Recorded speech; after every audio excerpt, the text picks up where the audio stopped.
power is never inherited. It is survived. The British crown began as a prize of conquest and became an idea that ruled hearts as much as lands. Kings fell, dynasties shattered, yet the throne endured, reshaped by rebellion, religion, and reform. Magna Carta bound it, Parliament tamed it, empire glorified it. In an age when monarchs lost heads and colonies, this one learned to reign through symbol instead of sword. The British monarchy stands not as a relic, but as a mirror, reflecting a nation's struggle to balance reverence for tradition with the restless march of change. Mist drifted over the hills of southern Britain, softening the lines of stone circles that had stood longer than any memory could reach. Within those ancient enclosures, firelight flickered against carved monoliths as men gathered to speak of harvests, raids, and omens. There were no crowns yet, only talks of bronze and the weight of personal strength to mark a leader.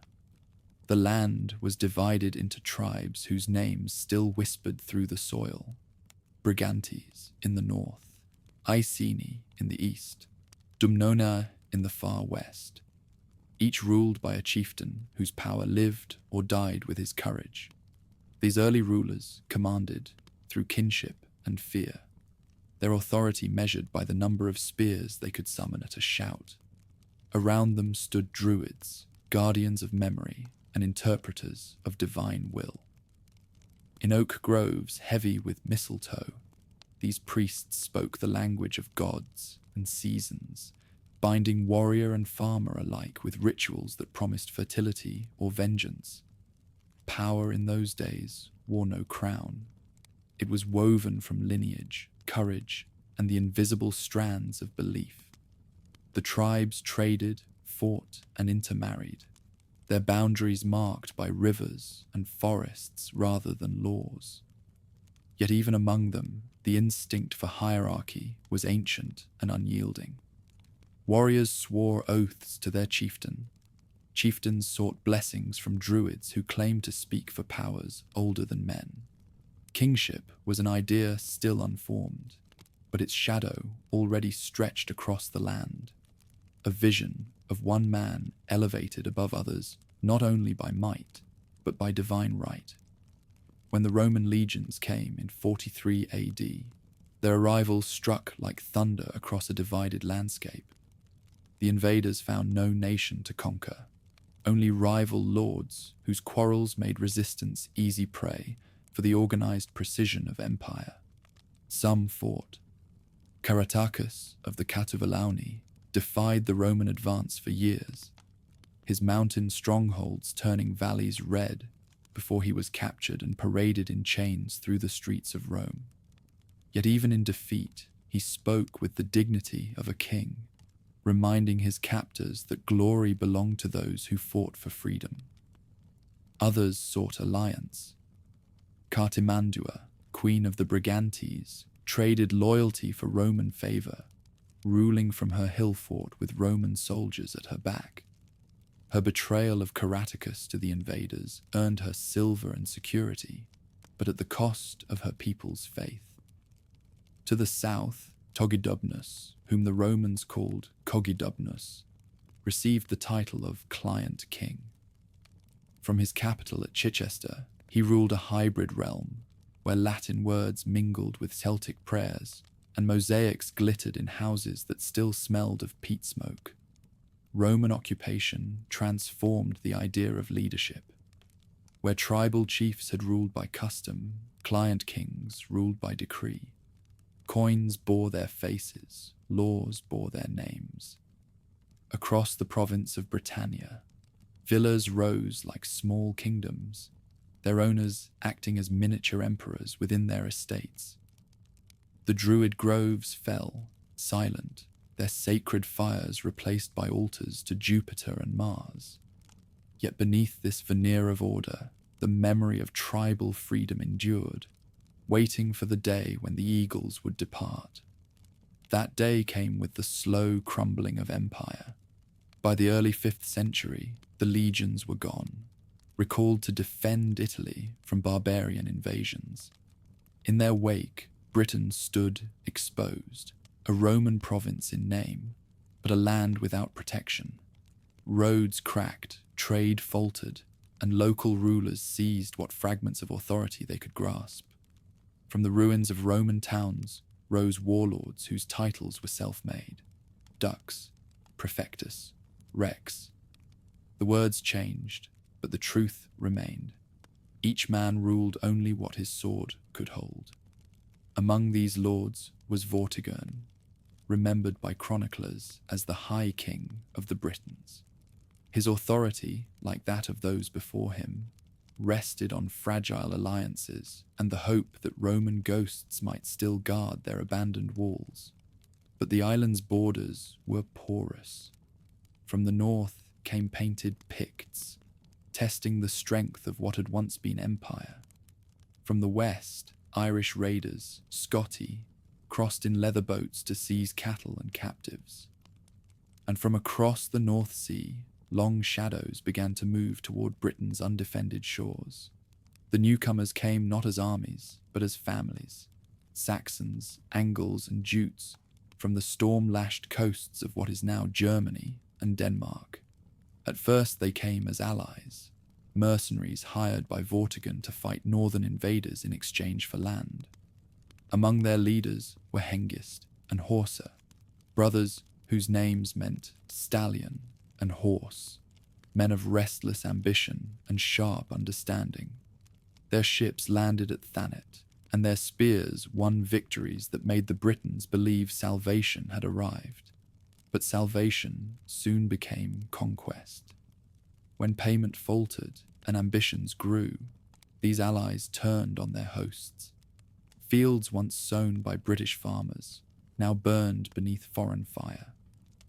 At Aylesford and Crayford, Saxon swords carved footholds that no British counterattack could erase. Roman villas fell into ruin, their tiled roofs collapsing under the weight of neglect. The island of Britain began to speak in new tongues, its people divided by the line of conquest. In Kent, Hengist's descendants built the first true Anglo-Saxon kingdom, its wooden halls replacing Roman basilicas as centres of power. Across the south coast, Cerdic warbands forged Wessex from blood and timber. To the north, Anglian settlers founded realms that would one day be called Northumbria and Mercia.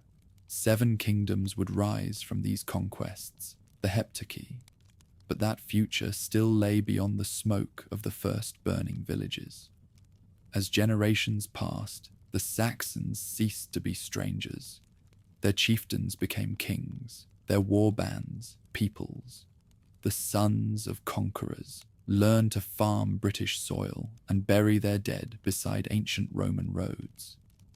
Yet their gods remained the same.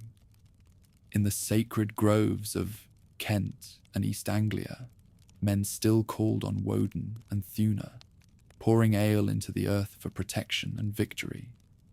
Where Latin prayers had once echoed, the songs of skalds now praised heroes whose valour shaped their people's sense of destiny. The old British tribes retreated westward into the hills of Wales and the moors of Cornwall, carrying with them the last echoes of Roman faith and language. But even there, the idea of kingship endured. Christian monks wrote of a leader who united the Britons against the Saxons, a warlord whose legend would grow until it eclipsed his name.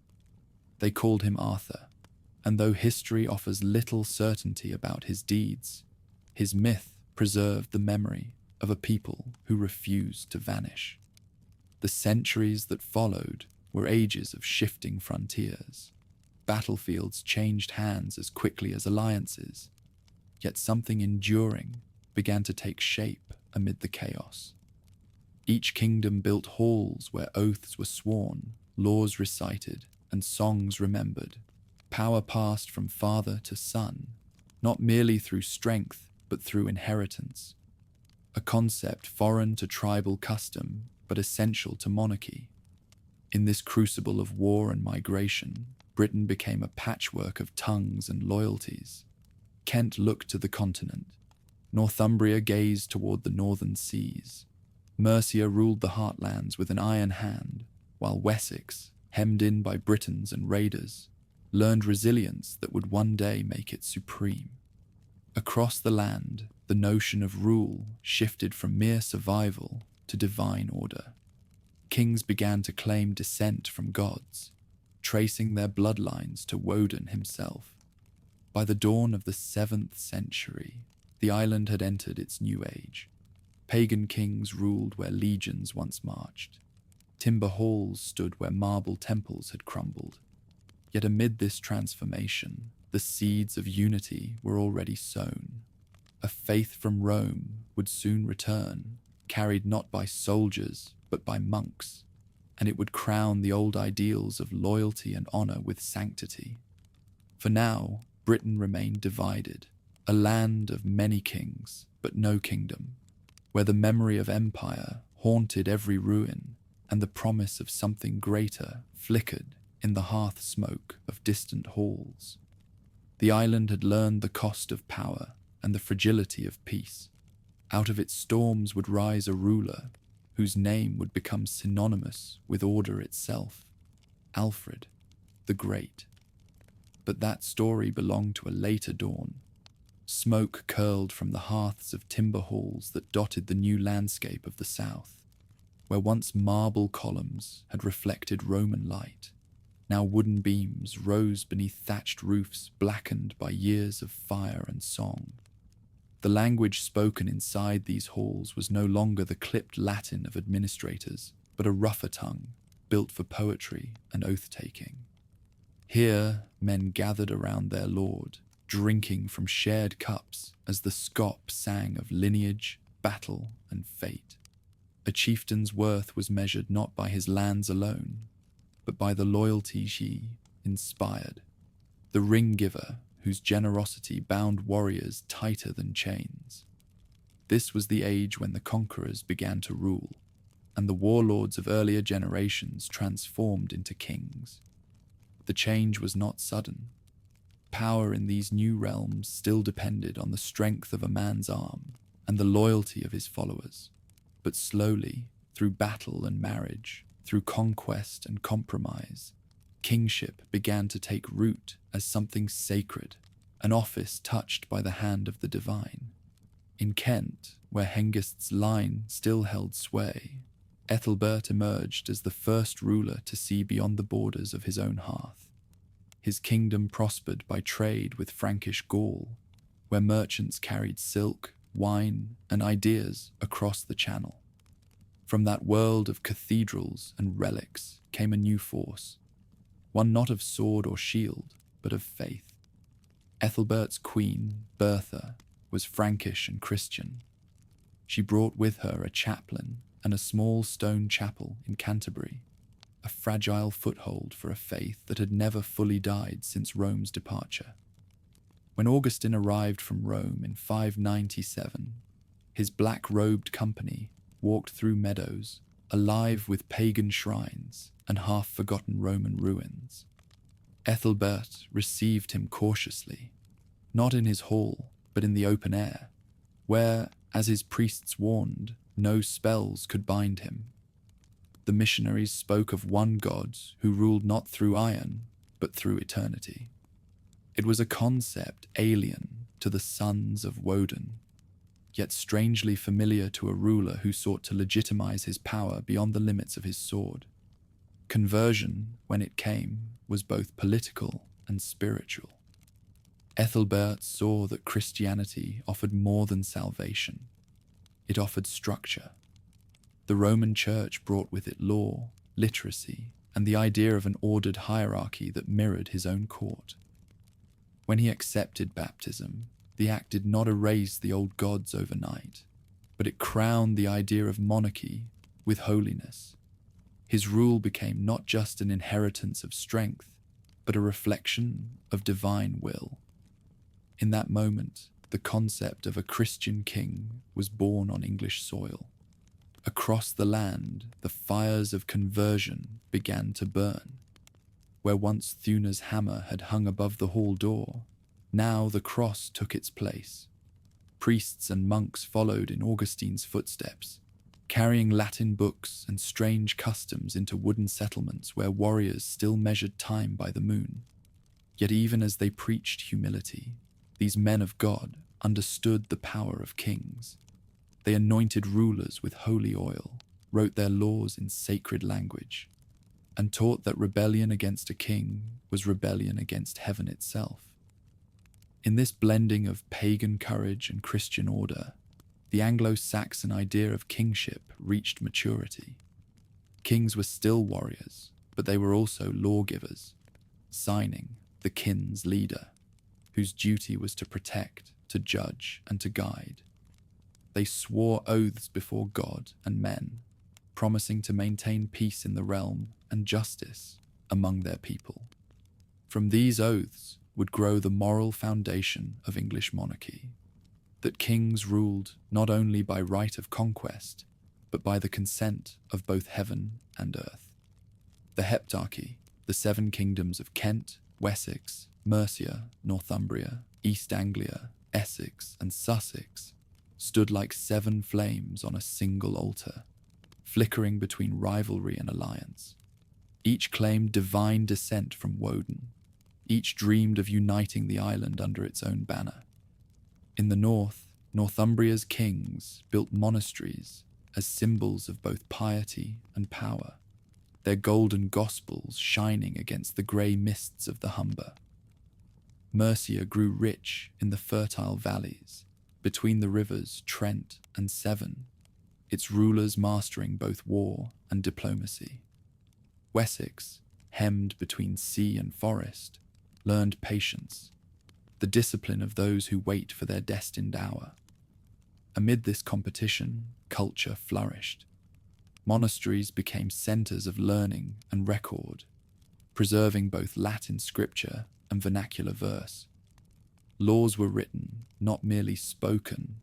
Treaties were sealed by cross and relic rather than by blood alone.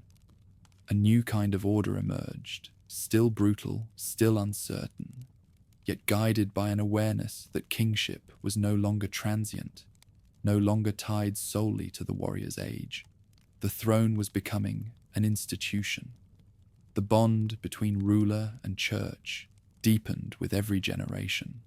In Mercia, kings founded abbeys, not only for salvation, but to anchor their rule in sanctity. Monks chronicled their deeds, transforming politics into providence. When a king fell in battle, his death could be written as martyrdom. When he triumphed, it was framed as divine favor. The pen had joined the sword in shaping destiny. Still, beneath the surface of this growing order, the old world lingered. Feasts continued to echo with songs of Beowulf and Sigemund. The halls were filled with the scent of roasted meat, the clash of cups, the roar of laughter from men who believed that fame was the only immortality worth seeking.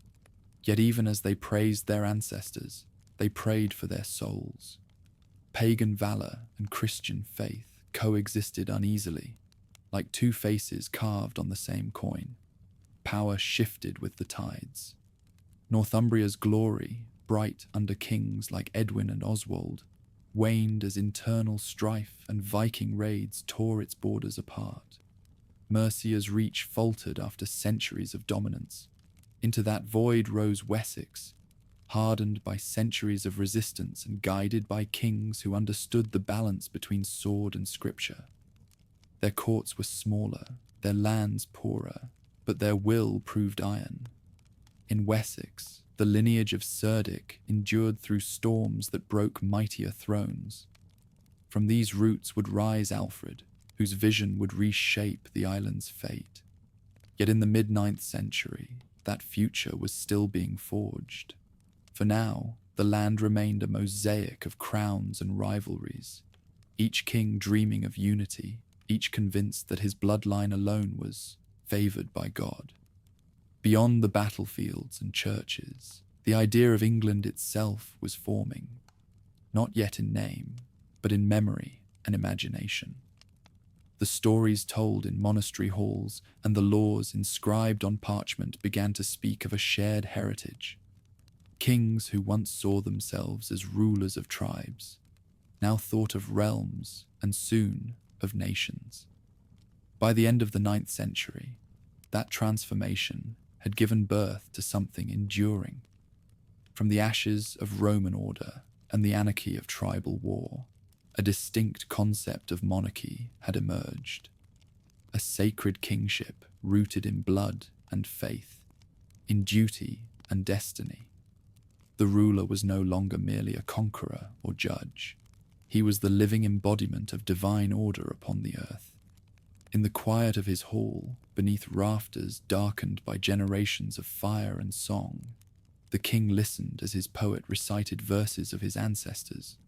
The flicker of the hearth reflected in his eyes like twin crowns of flame, one born of battle, the other of belief.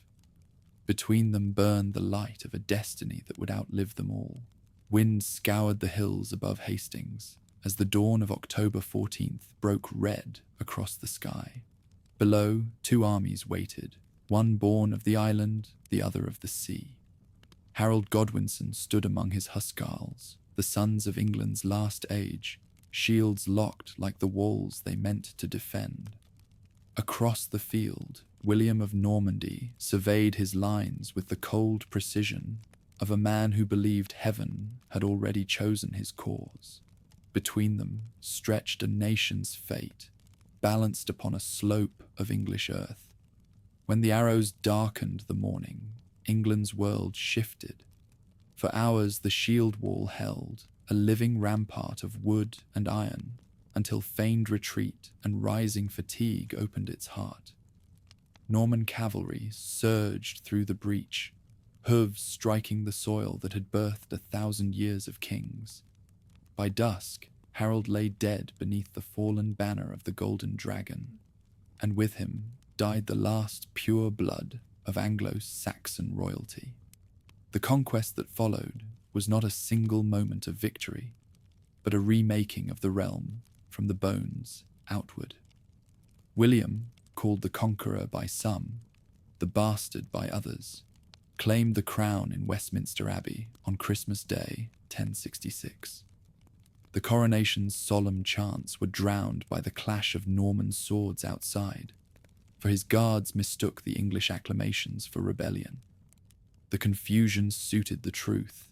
England had accepted its new master, but not yet its new order. From the ashes of war rose a monarchy unlike any that had ruled before. William's kingship was not born of tribal right or sacred lineage, but of conquest sanctified by the church. He was anointed as God's chosen ruler, yet his authority was held together by the mailed fists of his knights and the inked signatures of his scribes. For the first time, power in England was measured as much by parchment as by sword. To bind a restless kingdom, William built a web of stone and oath. Castles rose across the landscape like teeth. Bayeux, Lincoln, Durham, each a fortress of foreign authority planted in native soil. Every lord owed his title to the king, and every acre of earth could be traced to royal grant. To prove it, William ordered the greatest survey of the medieval world, the Domesday Book, compiled in 1086.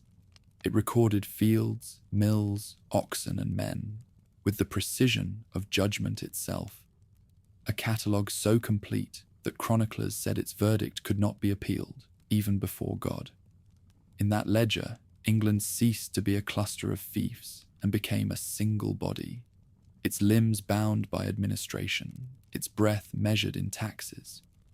The feudal system he imported from Normandy transformed the meaning of loyalty.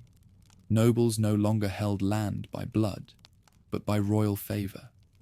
Their vassals swore oaths not to them, but ultimately to the crown.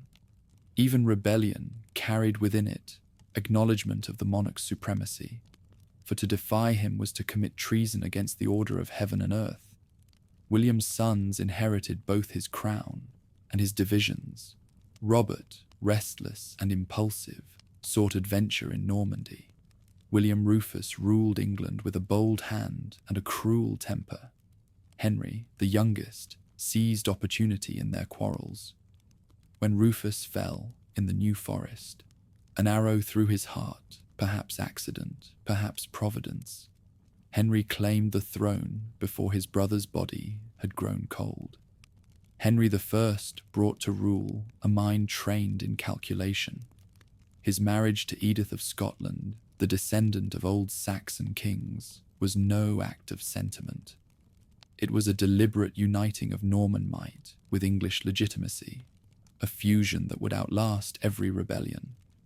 He established the exchequer, the treasury where royal income was counted in polished silver upon checkered cloths, and he issued the Charter of Liberties, an early promise that even kings were bound by law.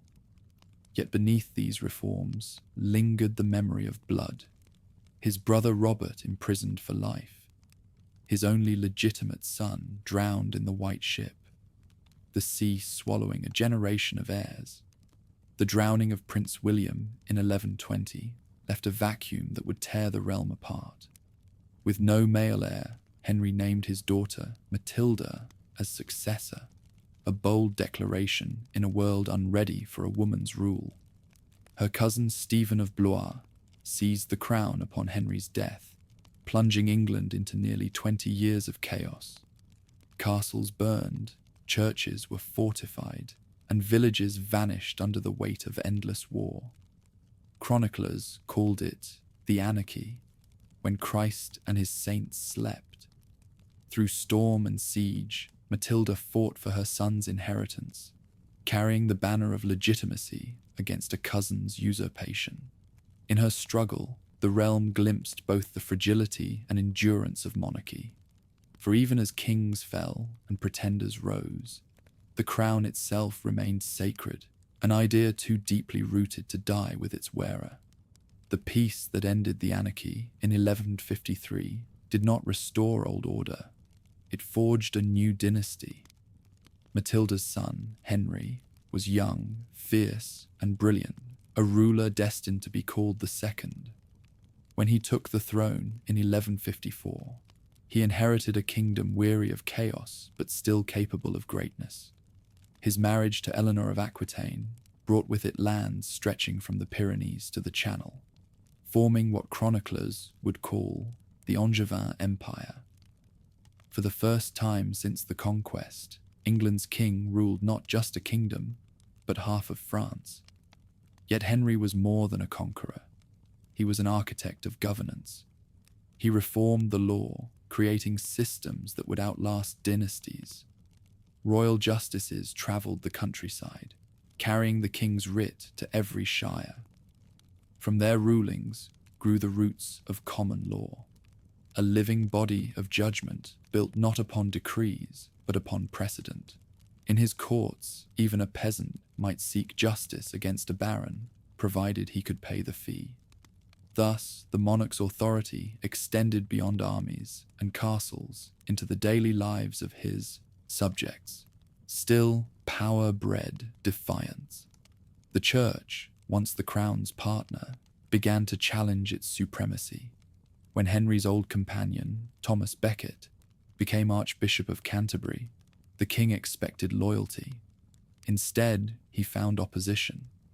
Their quarrel over the rights of clergy grew into a moral storm that shook the realm. "Will no one rid me of this turbulent priest?"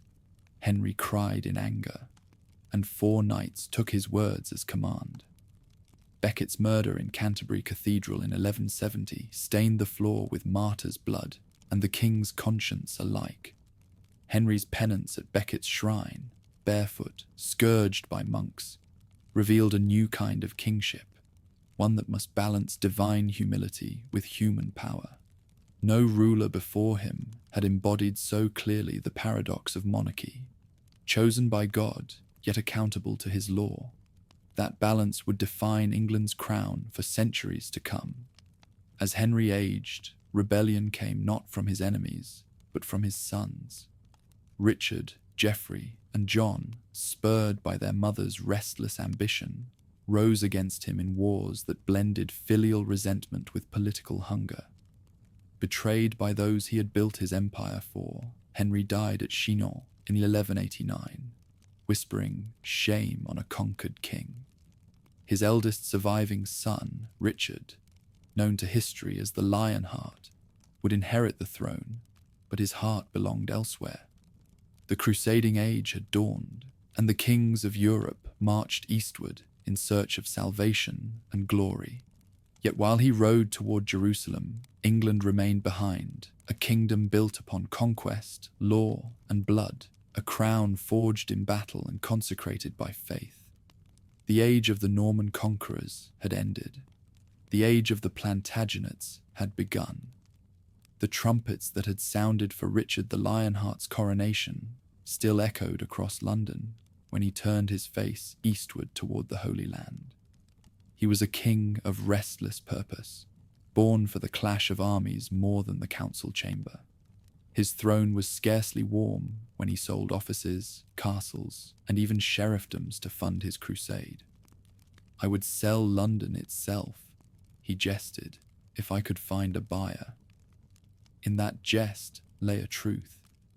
Richard ruled by presence of legend rather than by presence of law. England's governance during his absence fell to his justiciars and his younger brother, John, whose ambition burned as fiercely as his envy. While Richard crossed the seas, storming Acre and marching beneath the burning Levantine sun, John conspired in the shadows of Westminster. His brother's capture by the Duke of Austria, ransom demanded in gold equal to the weight of a king, nearly destroyed the realm. The people of England, taxed to their limits, paid that ransom coin by coin. When the king finally returned, his fury scorched those who had profited from his captivity. Yet even he could not escape the tide of mortality. In 1199, while besieging a minor castle in Limousin, an arrow struck him. Within days, the Lionheart's roar was silenced, leaving the crown to the brother who had once plotted against him. John I inherited not just a throne, but a shadowed legacy. He was clever, tireless, and profoundly mistrusted. His reign began with promise, swift justice, energetic administration, but soured into suspicion and cruelty. The vast Angevin empire that his father had built and Richard had defended began to unravel. The loss of Normandy in 1204 cut the heart out of England's continental dominion.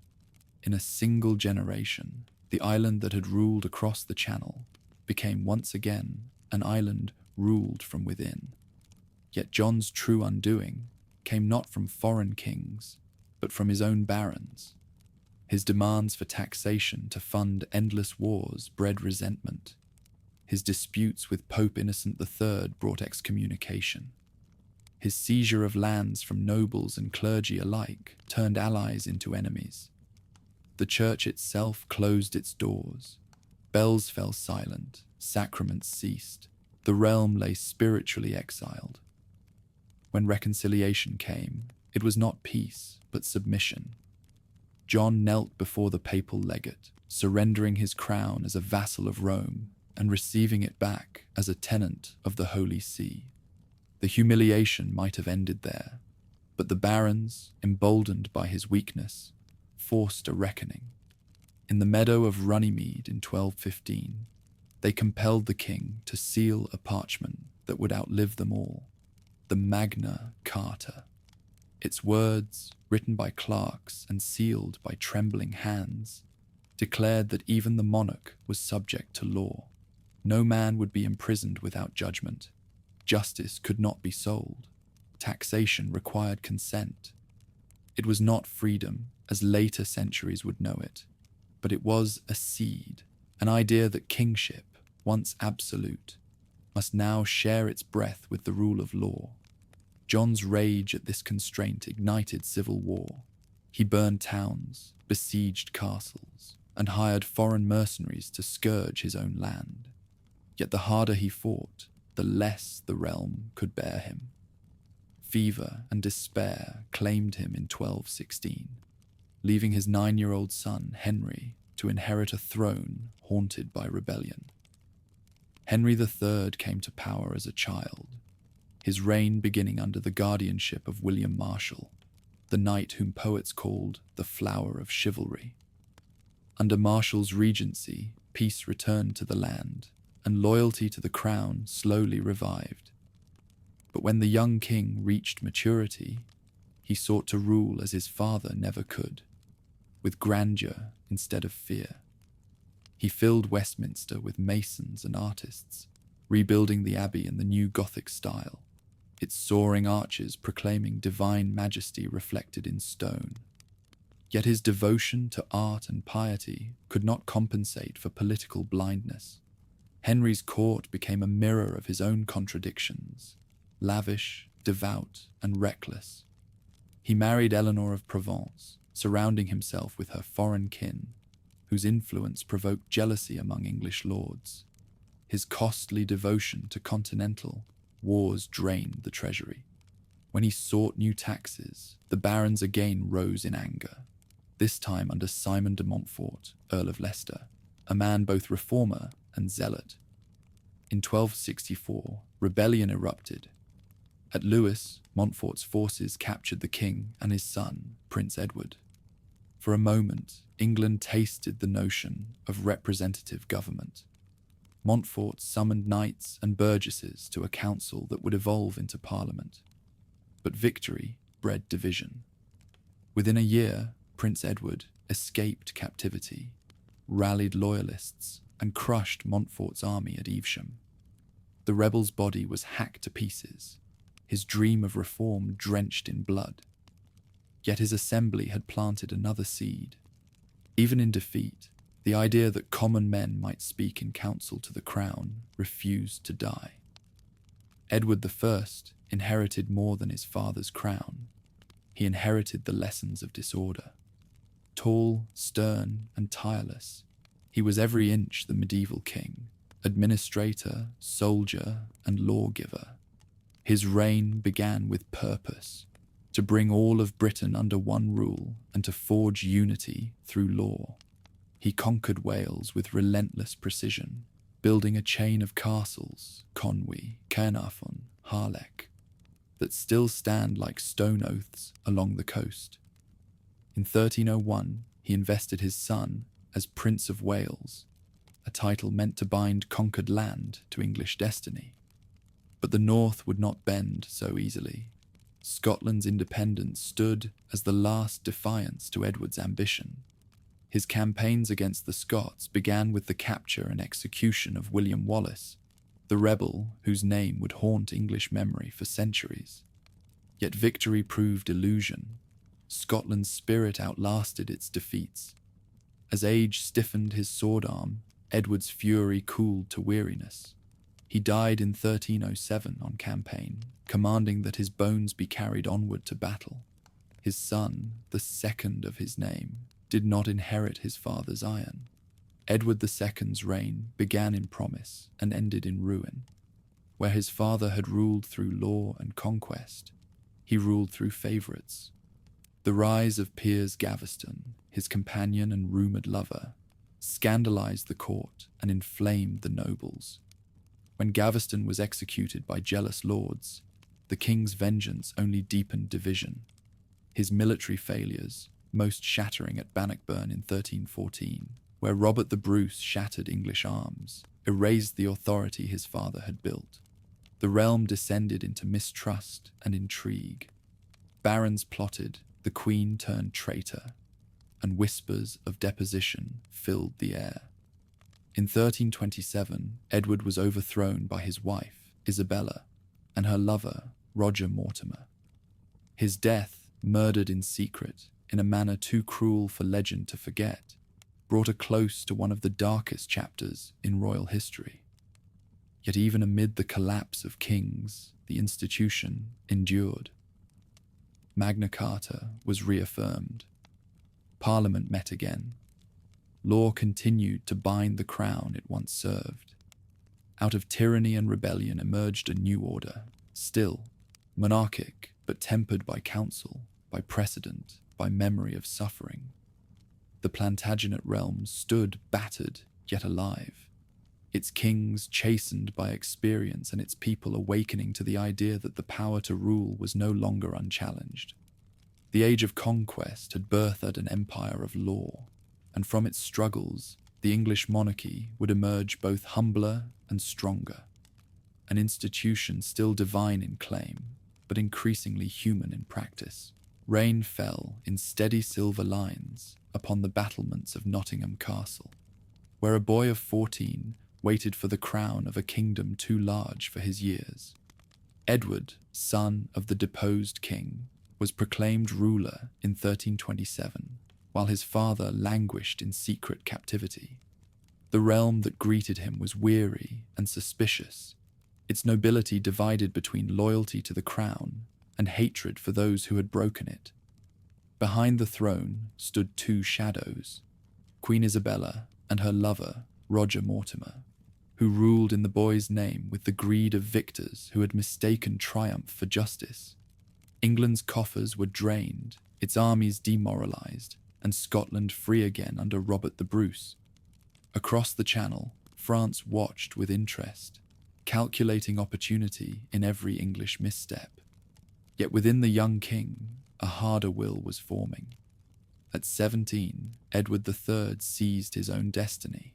His men burst into Nottingham Castle by night, dragging Mortimer from his bed. The fallen regent was hanged for treason, Isabella confined to lifelong penance, and the monarchy once more reclaimed its voice. The new reign opened with brilliance. Edward restored order, revived the treasury, and rekindled the old dream of empire across the sea. Through his mother, he claimed descent from the French royal line. When the Capetian dynasty ended without a direct male heir, Edward pressed his claim to the French throne, an act of audacity that would ignite a century of war. In 1337, the lilies of France and the lions of England faced one another, and the long struggle that chroniclers would call the 100 Years' War began. The early years were filled with triumph. English archers, wielding the longbow, shattered the chivalric armies of France at Crécy in 1346. Arrows fell like rain upon plate and horse alike, and the flower of French knighthood wilted under the onslaught. From that victory, Edward rode north to Calais, laying siege until famine and fear opened its gates. When 6 citizens offered themselves as hostages, barefoot and roped for execution, the Queen's mercy spared them, and England gained its foothold on the continent. The glory of battle found its equal in the splendor of ceremony.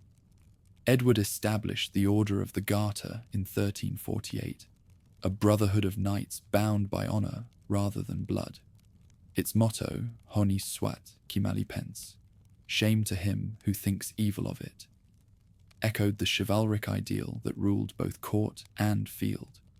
Yet beneath the pageantry, darker forces stirred. That same year, a ship from the south brought death more terrible than any sword, the Black Death. The pestilence swept through villages and cities alike, sparing neither lord nor peasant. Corpses filled churchyards faster than prayers could be said. Whole parishes vanished, fields went untilled, and wages soared as labor became rare. For the first time, the mighty depended upon the lowly, and the old order trembled. The monarchy survived, but changed, its power, thinned by the absence of those who had sustained it. In this silence of bells and burial, England began to look inward, asking what it meant to be ruled and by whom. Edward's sons carried his ambitions as both burden and inheritance. Foremost among them was Edward of Woodstock, the Black Prince, whose victories at Poitiers in 1356 made his name legend. There, an English army of 10,000 defeated twice its number and captured the French king himself. The prince treated his prisoner with courtesy, seating him at his own table, a conqueror who remembered the rituals of honor even in triumph. The ransom that followed filled England's coffers and confirmed the Plantagenet realm as the envy of Europe. But glory cast long shadows. The war dragged on, consuming fortunes and generations. France recovered, England aged. The Black Prince returned home, sickened by campaign, his once golden armor dimmed by pain. When he died before his father, the crown passed not to his sons, but to his grandson, Richard, a boy of 10, whose inheritance was splendor without strength. When Edward III died in 1377, England's golden age ended with him. The court that had once sparkled with knights and poets now strained under the weight of debt and resentment. The new king, Richard II, inherited not just a crown, but a nation restless from plague, taxation, and unfulfilled promises. His ministers demanded subsidies to continue the war in France. His people demanded relief from burdens they could no longer bear. The spark came in 1381. Peasants from Kent and Essex rose in rebellion, marching toward London under banners that bore the image of St. George. They called for the end of serfdom and the punishment of corrupt officials, their leader Wat Tyler speaking not as a servant but as an equal before God. When they reached the capital, the city gates opened to them. Officials were slain, palaces burned. It was the first time common men had dictated terms to a crowned king. Richard, only 14, faced them at Smithfield with a calm that belied his youth. "I am your king," he declared, "and I will grant your petitions." But when Tyler was struck down during negotiations, the illusion of mercy ended. Royal troops poured into the crowd, and the rebellion dissolved in blood. Thousands were executed, and England learned once more that rebellion could challenge kings, but not yet replace them. Yet the memory of that summer would linger, a warning that authority, once broken, could never be wholly restored. As the years passed, Richard's grace hardened into vanity. He surrounded himself with courtiers who fed his sense of divine right, calling him majestic beyond mortal measure. He built palaces filled with art and music, cultivated poets like Chaucer, and dreamed of monarchy not as governance but as theatre, a sacred performance in which he alone was the chosen actor. But the barons remembered his grandfather, Edward III, and the old ideal of a king who ruled by strength rather than ceremony. Conflict ripened like fruit left too long on the branch. When Richard executed his uncle Gloucester and exiled his cousin Henry of Bolingbroke, he believed he had secured obedience. Instead, he provoked destiny. While the king campaigned in Ireland, Bolingbroke returned to claim his inheritance and found an army waiting to support him. Town after town opened its gates. Nobles who had once sworn fealty now knelt to the invader. Richard, betrayed by his own pride, returned to find his kingdom already lost. He surrendered at Flint Castle in 1399, a weary figure dressed in royal robes that no longer carried power. Brought to Westminster, he faced Parliament, which declared him unfit to rule. His cousin ascended the throne as Henry IV, the first of the Lancastrian line. The deposed king was confined to Pontefract Castle, where hunger or dagger, none could say which, ended his life. The crown had changed heads, but the questions remained. Could a monarch still rule by divine right when Parliament had proved it could unmake a king? Could a dynasty born of usurpation command the loyalty of those who believed in sacred inheritance? The answers would unfold in war and blood, for England was entering an age where legitimacy itself would be the battlefield. For now, the country exhaled after storm. The age of chivalry had given way to an age of reckoning, and the throne, once the symbol of unshakable order, had learned to tremble beneath the weight of its own history. The torches that burned on the night of Henry of Bolingbroke's coronation flickered across faces still uncertain whether they witnessed a restoration or a crime. The new ruler, crowned Henry IV, was no conqueror, no anointed heir. He was a man who had seized what he believed was his by right, and what others whispered was stolen. Yet in that uncertainty lay the future of the English crown, for every act of rebellion that succeeds becomes a precedent. Henry ruled as a man who knew the price of his throne. He wore the crown like armor, sleeping lightly, eating sparingly, watching every noble with the wary eyes of one who had once been in their place. The first years of his reign were spent putting down uprisings that rose like weeds after rain. Welsh rebels under Owain Glyndwr defied him from the mountains, claiming ancient sovereignty and summoning prophecies older than Conquest. In the north, the powerful Percy family, his former allies, turned against him. At Shrewsbury in 1403, Henry faced their rebellion in a battle fierce enough to stain the Severn red.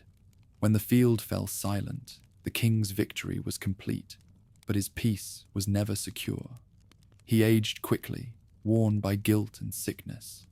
His son, Henry of Monmouth, watched from the shadows, ambitious, restless, and eager for the stage that destiny promised him. When the father died in 1413, the son ascended as Henry V, a ruler whose name would echo beyond the grave. From his first days, Henry understood that a divided realm could be united only by glory. He turned his gaze to France, where England's ancient claim still lingered like an unfinished sentence. In 1415, he crossed the Channel with his army and marched toward a destiny that poets would turn to legend.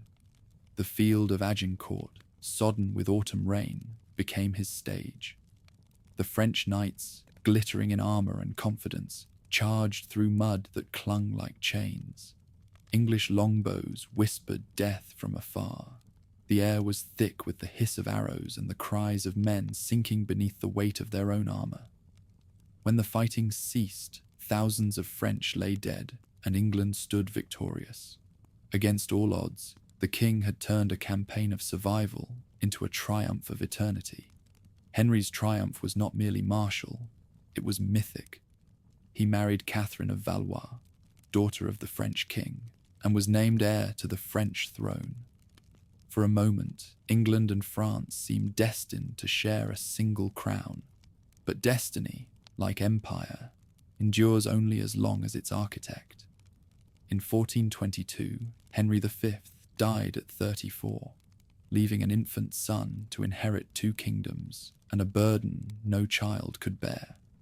Henry VI was crowned both in Westminster and in Notre Dame, but his innocence was no shield against ambition. The boy grew gentle and scholarly, preferring prayer to politics, peace to power. Around him, nobles jostled for influence, their rivalries poisoning the court. The 100 Years' War, once a crusade of triumph, sank into disaster. Joan of Arc's faith rekindled French resistance. English holdings crumbled one by one until even Calais stood isolated on foreign soil. The loss of France shattered England's pride. Trade faltered, taxes rose, and the nobility turned their frustrations inward. Queen Margaret of Anjou, fierce and determined, ruled in her husband's stead as Henry's bouts of madness deepened. From the House of York rose a rival claim. Richard, Duke of York, descended from Edward III through an elder line. Where Henry's rule had grown frail, Richard's promise of order sounded like salvation. Thus began the Wars of the Roses, named not in their time, but by later chroniclers, who saw in the white rose of York and the red rose of Lancaster symbols of a nation tearing itself apart. The struggle was not only for a crown, but for the very principle of kingship. Could divine right survive when kings could lose both reason and realm? Could bloodlines command loyalty when every noble saw himself as a potential ruler. The first blows fell at St. Albans in 1455, where Yorkist forces defeated the king's men in a sharp, brutal fight. Henry was found wounded and confused, his crown plucked from him and restored like a toy in the hands of others.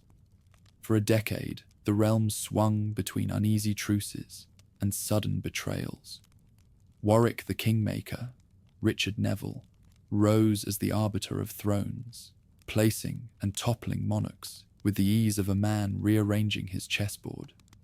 When Richard of York fell at Wakefield in 1460, his head was set on the gates of York with a paper crown. But his son, Edward, inherited both his claim and his vengeance. In 1461, he marched through snow toward Towton, where the largest and bloodiest battle ever fought on English soil decided the fate of the crown. 30,000 men lay dead by dusk, their blood melting the snow into rivers of crimson.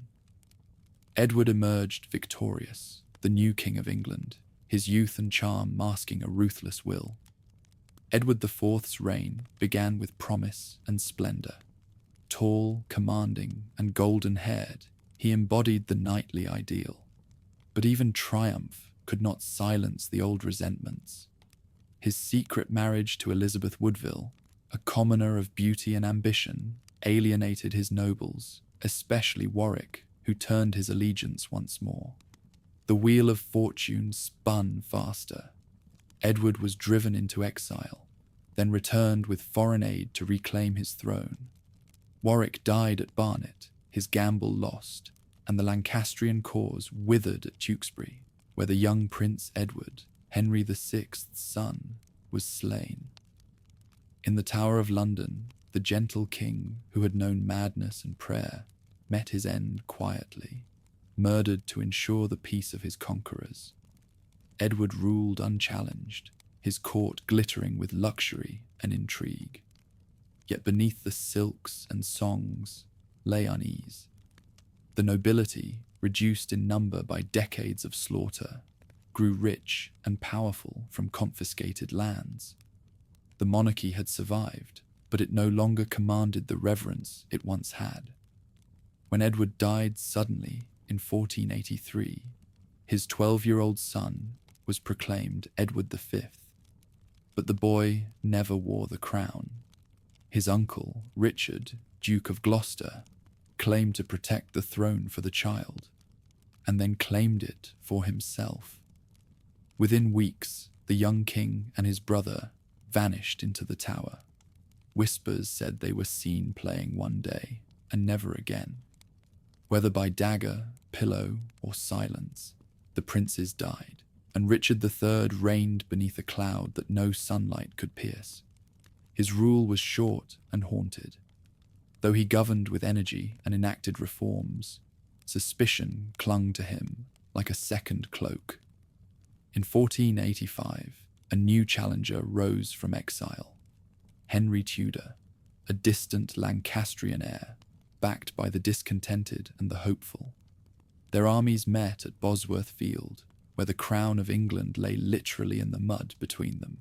Richard fought with desperate courage, leading charges that broke the enemy's lines. "A horse! A horse! My kingdom for a horse!" he cried, legend says, as his standard fell amid the crush. When the battle ended, the last Plantagenet lay dead, his crown found crushed beneath a hawthorn bush and set upon the victor's head. Henry Tudor was hailed as Henry VII, founder of a new dynasty born from the ruin of old. The War of Roses had ended, but its thorns remained. England was exhausted, its nobility thinned, its people scarred, its faith in divine order shaken. Yet from that ruin rose a truth that would shape the centuries ahead. The crown was no longer merely a birthright. It was an office that must be won, guarded, and justified. As twilight fell over Bosworth, the smoke of battle curled into a sky streaked red and white, the mingling of roses that had bled for half a century. In that fading light, a weary kingdom glimpsed the first fragile outline of peace, and the dawn of a new house that promised to heal what war had torn apart. The dawn that rose over Bosworth was pale and uncertain, as if the heavens themselves hesitated to bless another crown. In the stillness after battle, Henry Tudor knelt beside the body of the fallen king and traced the sign of the cross. Around him lay the wreckage of 2 generations, the mangled end of the Plantagenet line, the beginning of his own. When he rose, the men who had followed him through exile and fear hailed him as Henry VII, the first monarch of a new age. He came to power not through divine lineage, but through survival. His claim to the throne was as thin as a thread, stitched together from distant ancestry and the exhaustion of a nation that could no longer endure civil war. Yet Henry understood what others before him had not, that legitimacy, once broken, could be remade through order, wealth, and fear. He married Elizabeth of York, uniting red and white rose in a single emblem, and turned victory into reconciliation. The wedding joined the houses that had drenched England in blood, sealing with love what decades of battle could not. The kingdom he inherited was fractured but fertile. Decades of war had destroyed the old baronage, leaving a monarchy freer to rule without rival lords. Henry filled the vacuum with bureaucracy. His council chambers became engines of control, ledgers, warrants, and laws replacing swords as tools of authority. From Westminster, clerks in scarlet robes turned the chaos of feudal England into the machinery of a centralized state. Justice was administered by the king's men, taxes gathered with relentless precision. Gold, not gallantry, became the measure of power. Suspicion was Henry's shadow. He trusted few, rewarded loyalty with coin, and punished dissent with silence.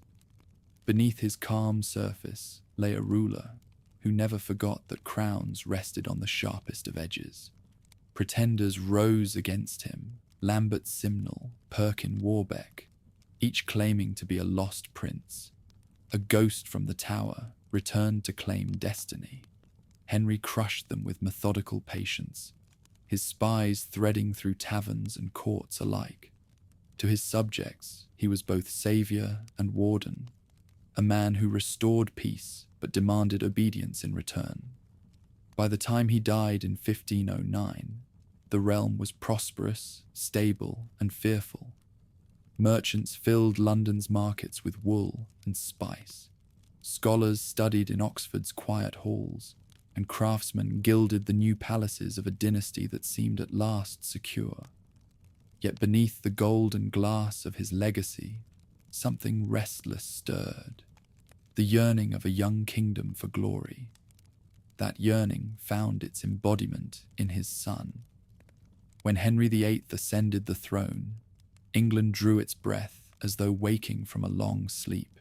He was everything his father had not been: tall, athletic, exuberant, and young. The new king rode through London in armor, polished to mirror brightness, his laughter echoing down streets lined with cheering crowds. To a people weary of caution, he seemed a sun breaking through clouds. His court soon became a stage for splendor unmatched in Europe. Music, jousting, and poetry filled his days. Diplomacy and ambition filled his nights. In his early years, Henry was every inch the Renaissance prince. He corresponded with humanists, debated theology with scholars, and sought to rival the grandeur of continental monarchs. War offered the means. He invaded France in 1513, capturing towns and claiming triumphs that echoed his father's restraint with reckless energy.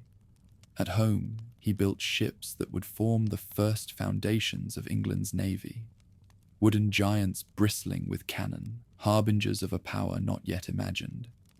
But behind the golden armor, cracks began to show. The need for an heir haunted Henry's reign, as surely as guilt had haunted his father's. His marriage to Catherine of Aragon, daughter of Spain's Ferdinand and Isabella, began with affection but ended in silence. Years passed without a surviving son. As Catherine aged, Henry's patience thinned. To a man who saw himself as chosen by God, the absence of an heir was not misfortune, it was judgment. In 1527, Henry sought a solution that would alter the course of English history. He petitioned Pope Clement VII for an annulment, claiming his marriage violated divine law because Catherine had once been his brother's wife. The Pope hesitated, bound by politics as much as piety. His refusal turned Henry's frustration into fury. In the corridors of Westminster and Rome alike, murmurs spread. The king was prepared to defy Christ's vicar on earth. Thomas Wolsey, his cardinal and chancellor, fell from favour when diplomacy failed. In his place rose Thomas Cromwell and Thomas Cranmer, men of iron intellect and colder pragmatism. They gave Henry what the papacy would not: freedom. Parliament, once an advisory body, became his instrument. Through acts and oaths, it severed England from Rome, declaring the king supreme head of the Church of England. The monasteries were dissolved, their wealth seized for the crown, their stones repurposed into manors for a new class of royal servants.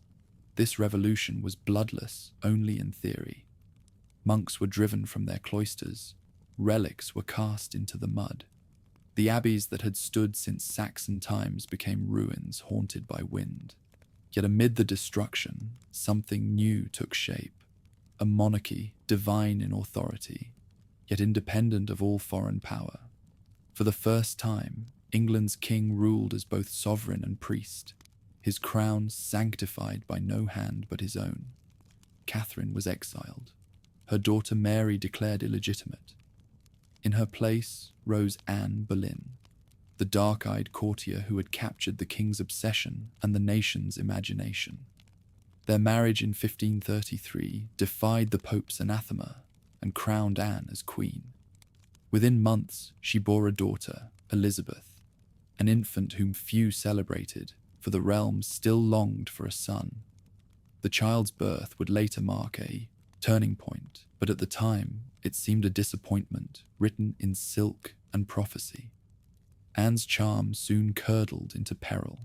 The same fire that had enthralled the king now consumed her, and whispers of infidelity spread through courtly halls thick with envy. In 1536, she was arrested, tried, and executed in the Tower, where her enemies once languished. Henry watched from a distance as the axe fell, her final words, "God save the king," drifting up through the morning mist. That night, he feasted. The next day, he married Jane Seymour.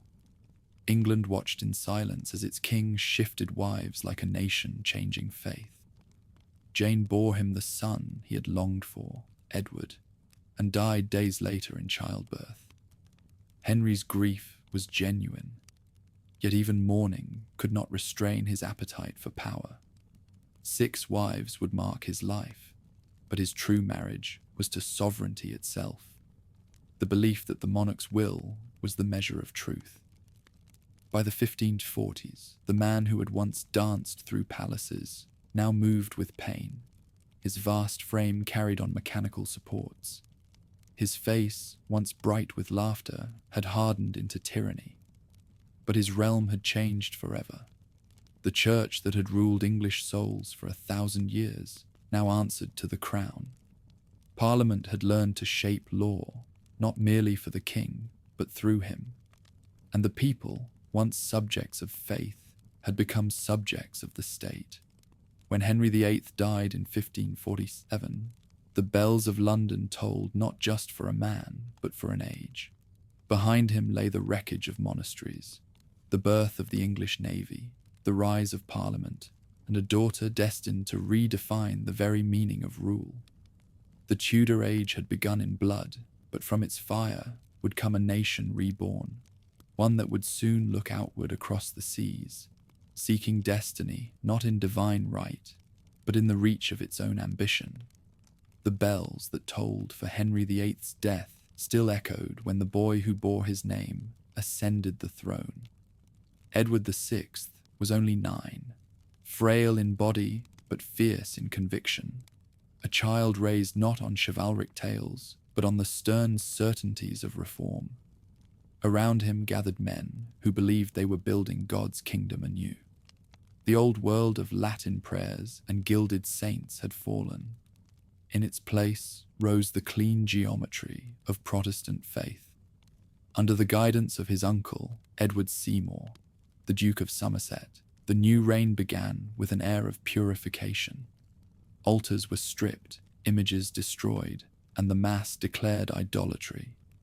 The Book of Common Prayer replaced Latin chant with English words that spoke to the people directly. From pulpits came sermons filled with scripture rather than mystery, and for a brief moment it seemed that England might find salvation through order. Yet the speed of change frightened those who still clung to the old ways. Rebellions flared in the western shires. Peasants rose, crying for the old religion and better bread. Somerset fell, undone by pride and by the enemies his zeal had made. The boy king watched as factions devoured his council, and ambition consumed his realm. His tutor, Cranmer, the gentle architect of reform, guided his conscience even as disease hollowed his frame. At 15, Edward lay dying, his thin hands clutching a Bible as he whispered that his successor must preserve the true faith. Fearing a Catholic restoration, his advisors persuaded him to name his cousin Lady Jane Grey as heir, a noble girl of learning and modesty who became, for 9 tragic days, the most unwilling queen England ever crowned. Mary, Henry's eldest daughter, swept her aside with the force of both blood and faith. To her, the Reformation was not reform, but rebellion against God.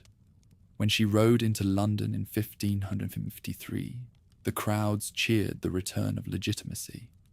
Yet soon the fires began to burn. Determined to heal the breach with Rome, Mary restored papal authority and repealed the laws of her father's schism. But reconciliation demanded sacrifice, and the flames of Smithfield became her chosen altar. Bishops, preachers, and common men alike died at the stake, their prayers rising through the smoke. Cranmer, the scholar who had once crowned her father's defiance, recanted under torture, then withdrew his recantation as the fire was lit.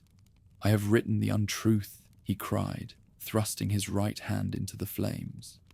His death broke her triumph as surely as it confirmed her faith. The name Bloody Mary would follow her through the centuries, unfair to the woman, yet true to the terror she inspired. Her marriage to Philip of Spain brought no comfort. The union was meant to restore England's Catholic soul, but it bound the kingdom to a foreign empire that most subjects distrusted. When no heir came from their union, Mary's hopes turned inward and then to dust. She died in 1558, her body exhausted, her conscience unbroken. In her will, she begged that her people's hearts might be one with hers in faith. But the crown passed to a sister who would choose unity over devotion, statecraft over creed. Elizabeth I took the throne amid fear and uncertainty. She was 25, brilliant, cautious, and alone. Around her lay the wreckage of a century's transformation, religious division, foreign threat, and the shadow of her mother's execution. From the beginning, she understood that survival was her first duty. "There is but one Jesus Christ," she told her bishops, "and all the rest is a dispute over trifles." But in those trifles lay the souls of millions. Her solution was neither surrender nor extremity. The Elizabethan settlement of 1559 crafted a fragile middle path. The Queen was supreme governor of the Church, not its head, a title chosen to quiet conscience. Latin ritual gave way to English scripture, yet crucifixes and candles returned to the chapels. Catholic priests who swore loyalty to her crown were tolerated, at least in the early years. England, weary of fire and persecution, found in moderation a kind of peace. That peace, however, stood upon shifting ground. Across the Channel, Catholic powers waited for the chance to undo her compromise. Within her own realm, plots whispered through the corridors of power. Chief among them was her cousin, Mary, Queen of Scots, a Catholic monarch driven from her throne and given sanctuary in England. To Elizabeth, Mary was both kin and threat, heir and rival. For nearly 20 years, she remained a prisoner in gilded captivity until her name appeared in conspiracies too grave to ignore. In 1587, Elizabeth signed her death warrant with trembling hand. When the axe fell, it struck not only a queen, but the last illusion that blood could guarantee loyalty.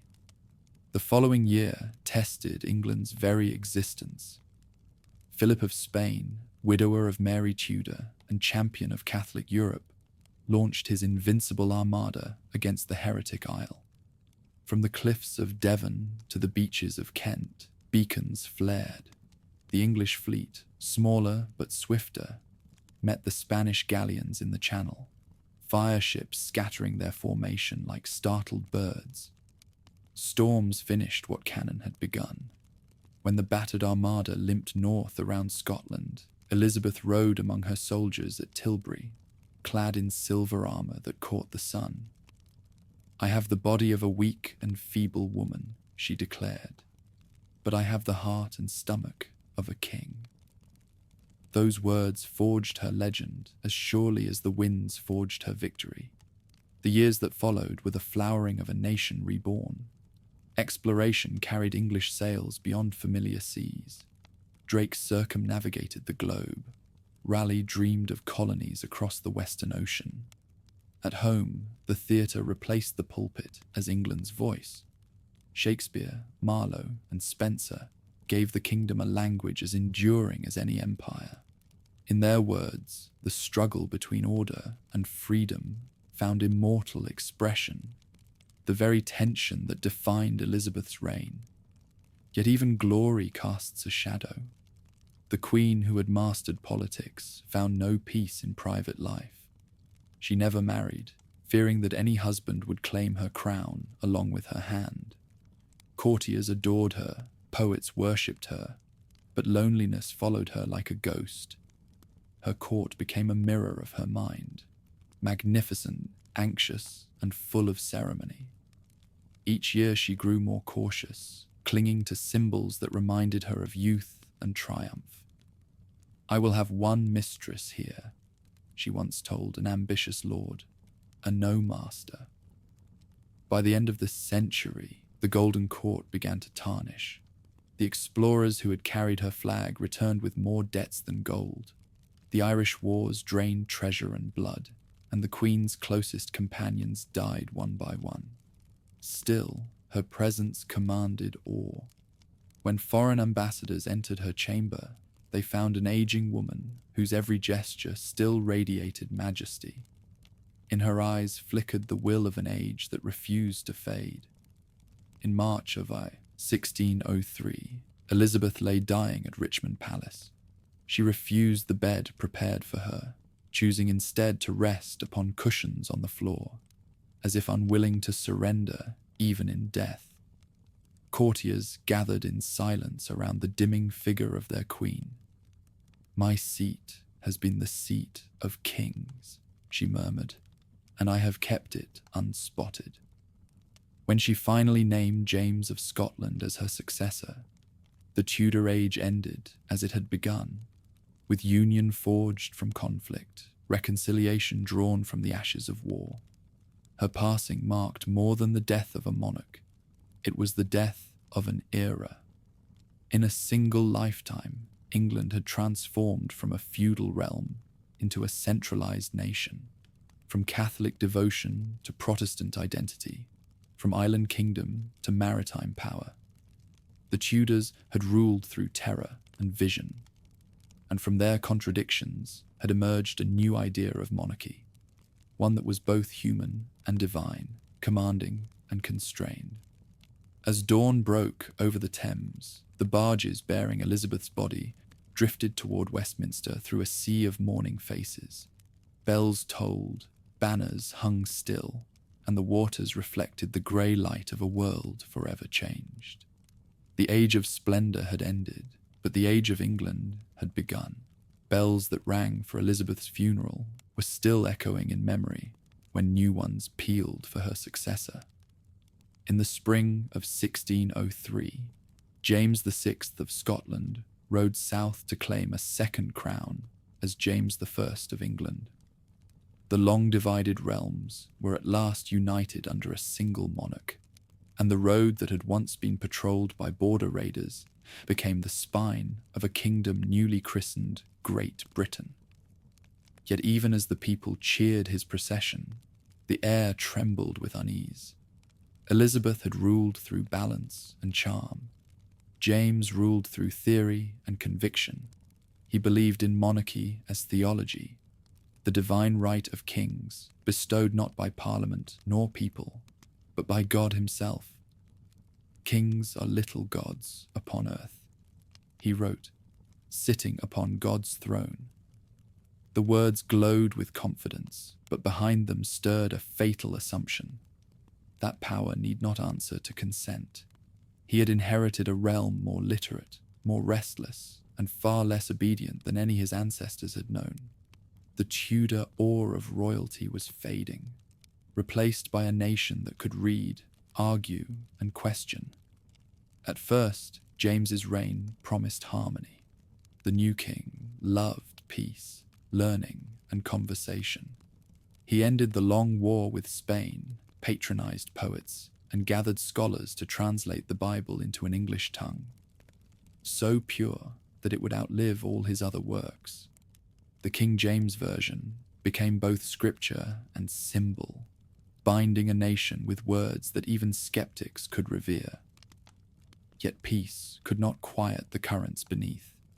The Puritans who had flourished under Elizabeth's compromise demanded further reform. No bishops, no vestments, no remnants of Rome. James, who had grown weary of Calvinist discipline in Scotland, refused them. No bishop, no king, he declared, linking the altar to the throne in one chain. Those who dreamed of overthrowing both took his words as prophecy.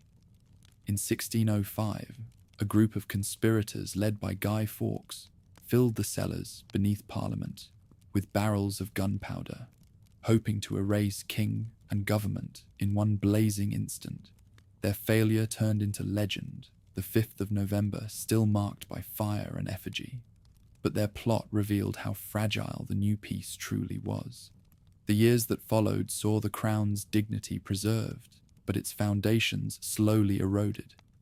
James's court dazzled with masque and poetry, yet behind the pageantry lurked financial ruin. His generosity to favourites drained the treasury. His love of argument exhausted his council.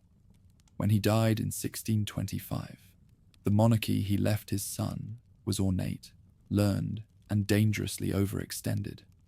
Charles I inherited his father's sense of divine mission without his subtlety. Tall, handsome, and earnest, he believed himself the guardian of a sacred order in an age that no longer feared sacred things. His marriage to the French princess Henrietta Maria brought Catholic influence to a Protestant court. His insistence on ceremony in the church angered the Puritans who preferred simplicity. More dangerous still was his conviction that kings could rule without Parliament. Parliament, however, had grown bold. Its members spoke not as royal servants, but as representatives of the nation. When they refused new taxes, Charles dissolved them.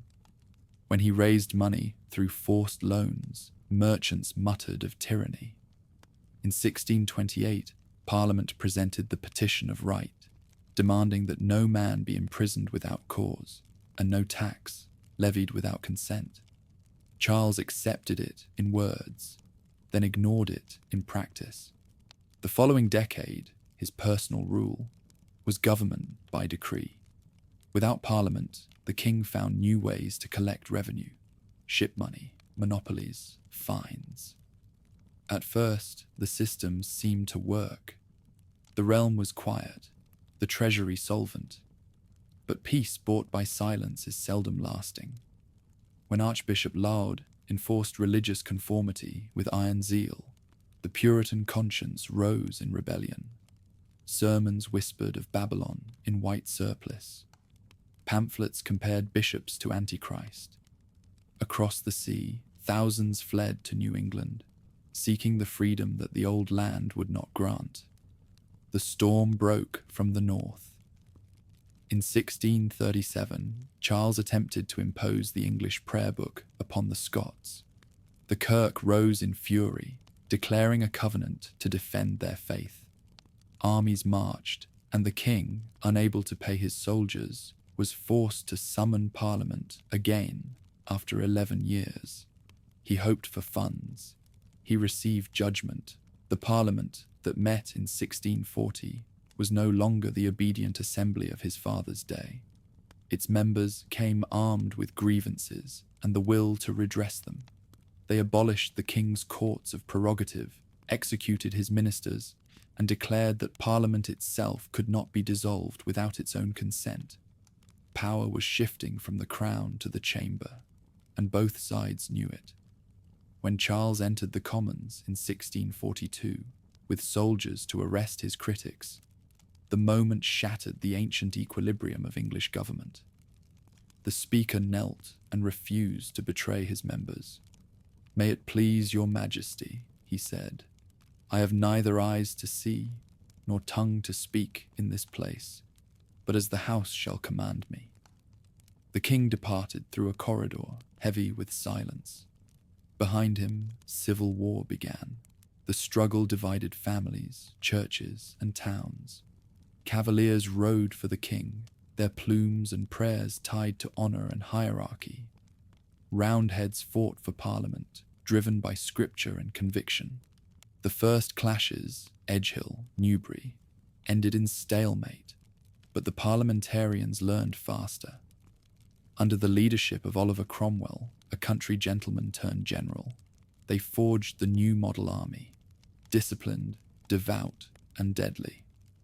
At Marston Moor in 1644, and Naseby 2 years later, royal power broke beneath the thunder of Puritan cavalry.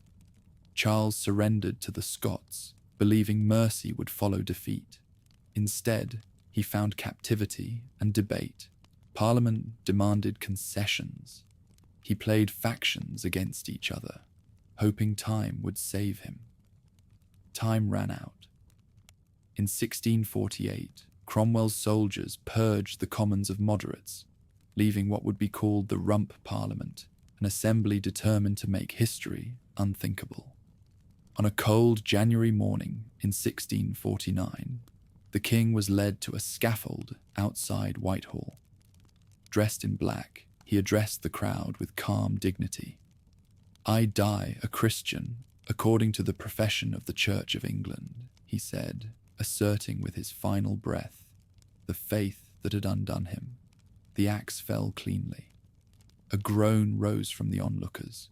Shock, grief, or awe, none could say. For the first time in English history, the crown had been severed from the head that wore it. In its place arose a republic calling itself the Commonwealth. Parliament ruled in name, but the sword ruled in fact.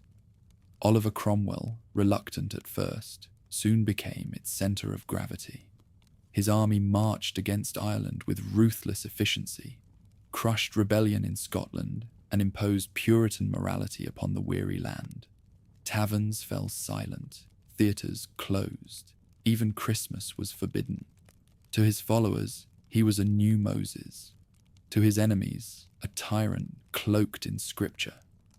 By the time Cromwell assumed the title Lord Protector in 1653, the revolution that had begun in liberty had hardened into discipline. He refused the crown when offered, declaring that England needed not another king, but righteous governance. Yet when he died in 1658, his son proved too weak to hold what only zeal had maintained.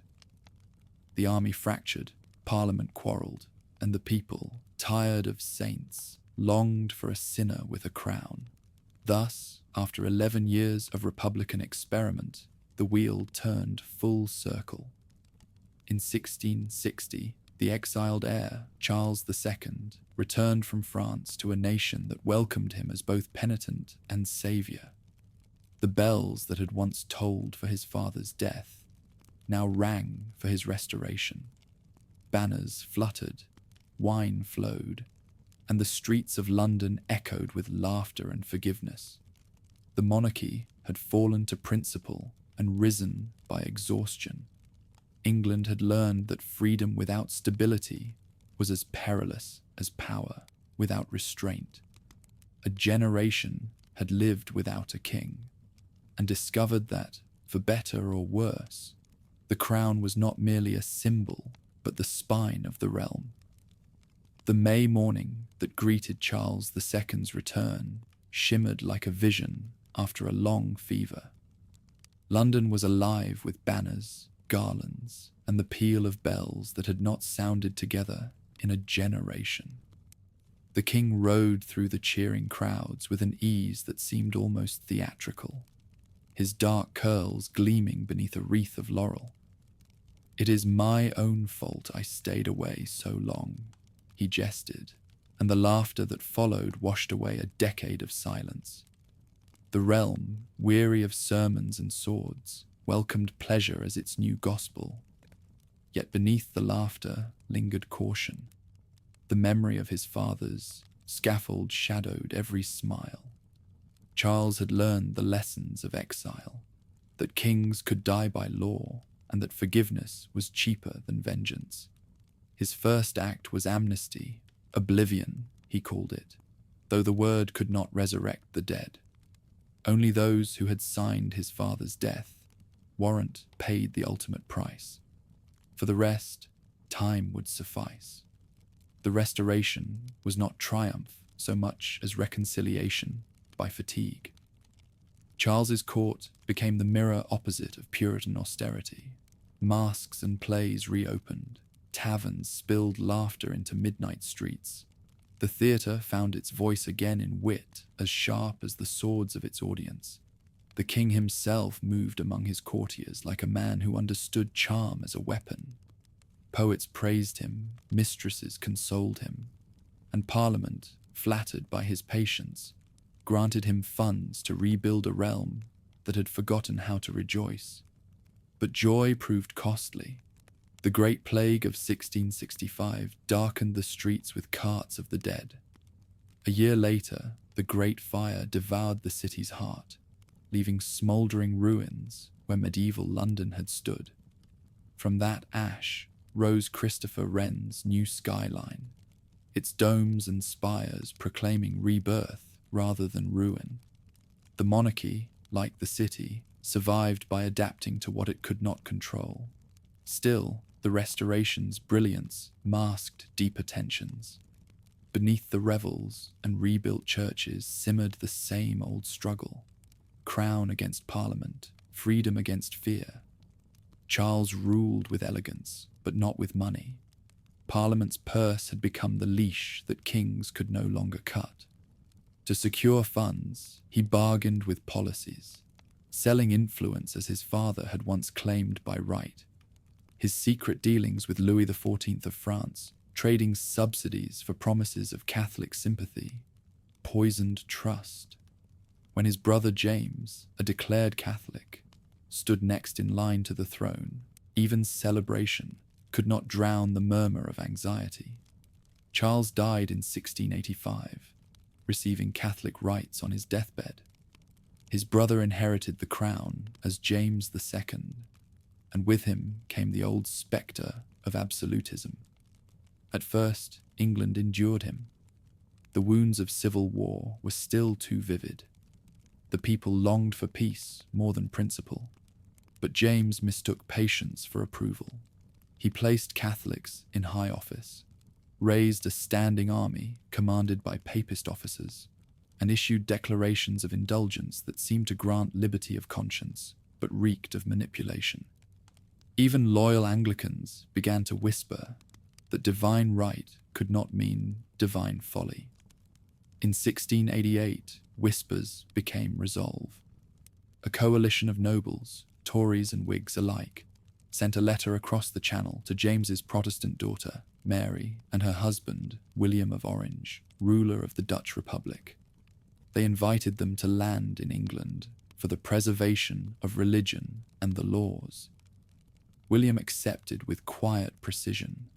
His fleet crossed the sea in November under orange banners that read, "The Protestant religion and the liberties of England." James hesitated, then fled. There was no battle, only a vacuum. Parliament, seizing the moment, declared the throne vacant. A revolution not of rebellion, but of law. William and Mary were crowned joint sovereigns in 1689, accepting conditions that forever changed the monarchy. Their coronation oath bound them to rule according to the statutes in Parliament agreed upon. The crown, once source of law, had become its subject. From this bloodless upheaval, the glorious revolution, emerged the Bill of Rights, a document as potent as any victory. It forbade the suspension of laws without Parliament's consent, ensured free elections, and prohibited cruel punishment. Kings could no longer imprison subjects at will, or raise armies in peacetime without approval. The revolution did not destroy monarchy, it domesticated it. England had found a way to keep its king while mastering him. Under William and Mary, stability returned, though not ease. The Jacobite cause, loyal to the exiled James, plotted in shadows and foreign courts. Ireland rose in rebellion, ending in defeat at the Battle of the Boyne, where William's victory turned into Protestant legend. Mary's early death left him ruling alone, a Dutch soldier king governing a nation that valued liberty more than affection. Yet his reign anchored the system that would outlast dynasties, the supremacy of Parliament and the rule of law. When William died in 1702, the crown passed to Mary's sister, Anne, the last of the Tudors' blood through their Scottish heirs. Her reign was quieter but decisive. Under her watch, the long rivalry between England and Scotland ended not with battle but with signature. The Act of Union in 1707 bound the two kingdoms into one, Great Britain governed by a single parliament in London. Flags changed, coins were reminted, and two histories merged into a single, complicated destiny. Queen Anne's reign also witnessed the birth of modern politics. Whigs and Tories, once loose factions, hardened into parties.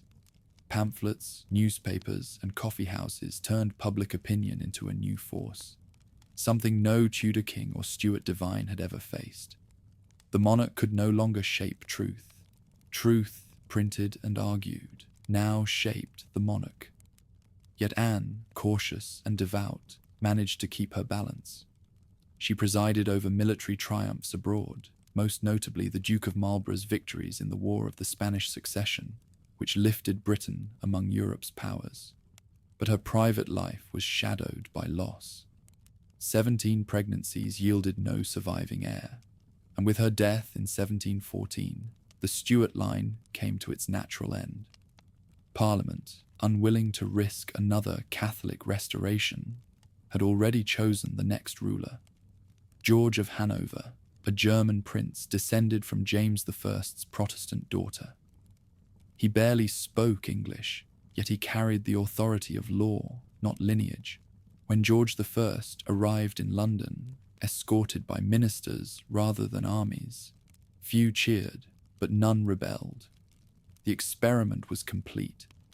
The crown had survived regicide, exile, and revolution, and yet it now reigned by consent alone.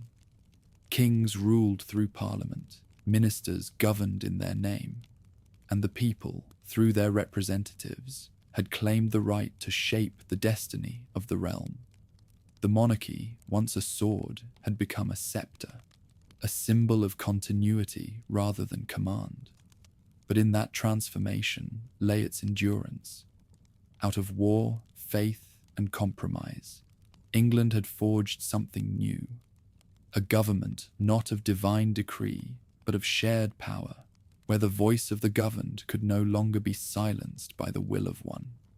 As Anne's funeral procession wound through the streets toward Westminster, the bells tolled for more than a queen. They rang for the passing of an age. The long struggle between monarch and parliament had ended not with a victor's triumph, but with a nation's awakening. The crown would shine still, but it would shine within the limits of law, a diadem tempered by the hand of the people. The summer air over London was thick with the smell of rain and smoke when George of Hanover landed on English soil. He came not as a conqueror, but as a contract fulfilled, a foreign prince summoned by an act of parliament to preserve the Protestant succession. The crowd that greeted him was polite rather than passionate, curious rather than loyal. He spoke little English, preferred his German counsellors, and mistook the Thames fog for the mists of the Line. Yet his arrival in 1714 marked a quiet revolution, more lasting than any fought with cannon. The monarchy had become constitutional fact rather than divine miracle. George I reigned not by charisma, but by legality. Ministers governed in his stead, and among them rose Robert Walpole, a man of wit, caution, and calculation.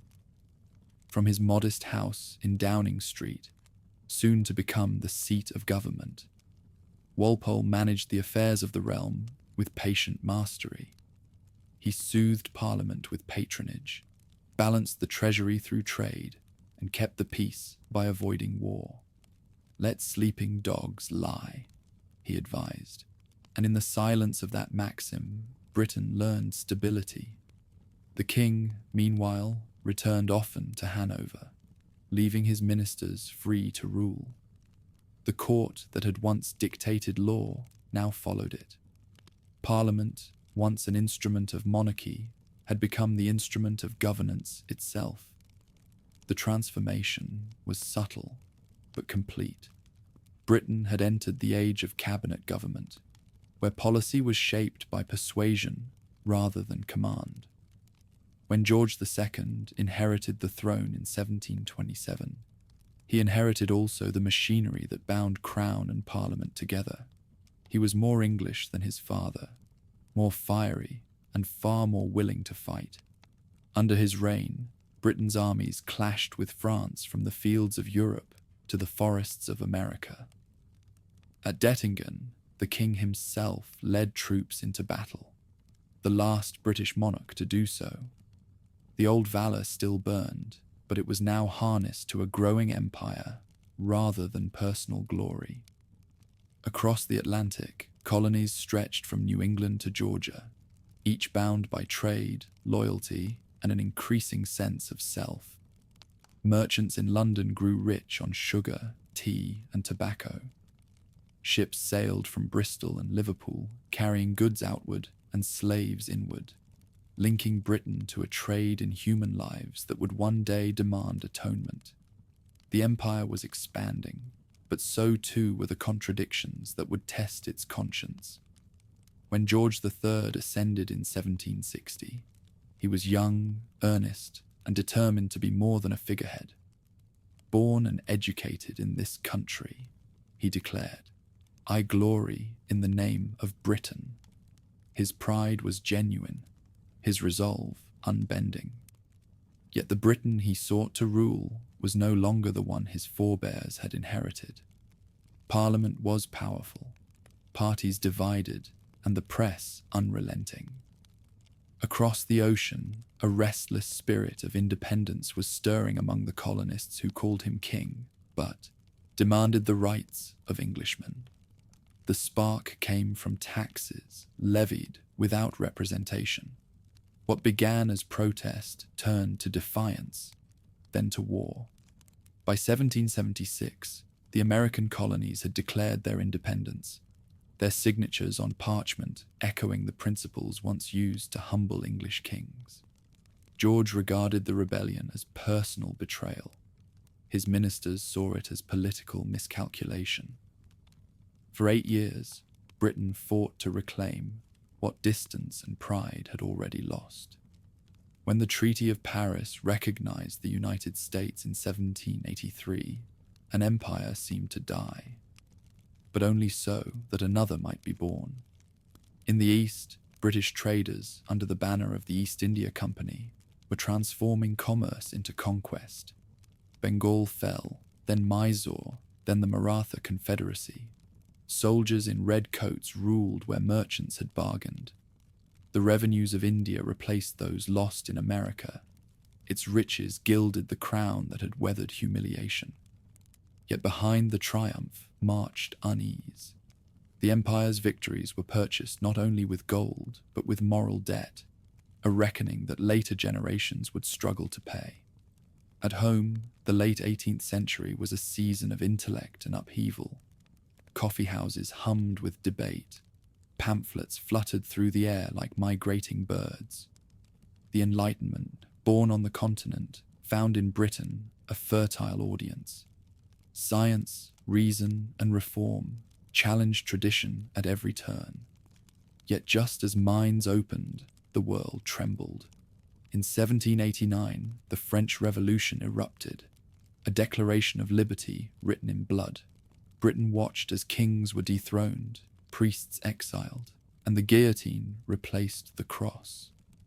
George III, already fragile in health, saw in France a vision of chaos that justified repression at home. His ministers outlawed radical societies and censored dissent, fearing that revolution might leap the channel.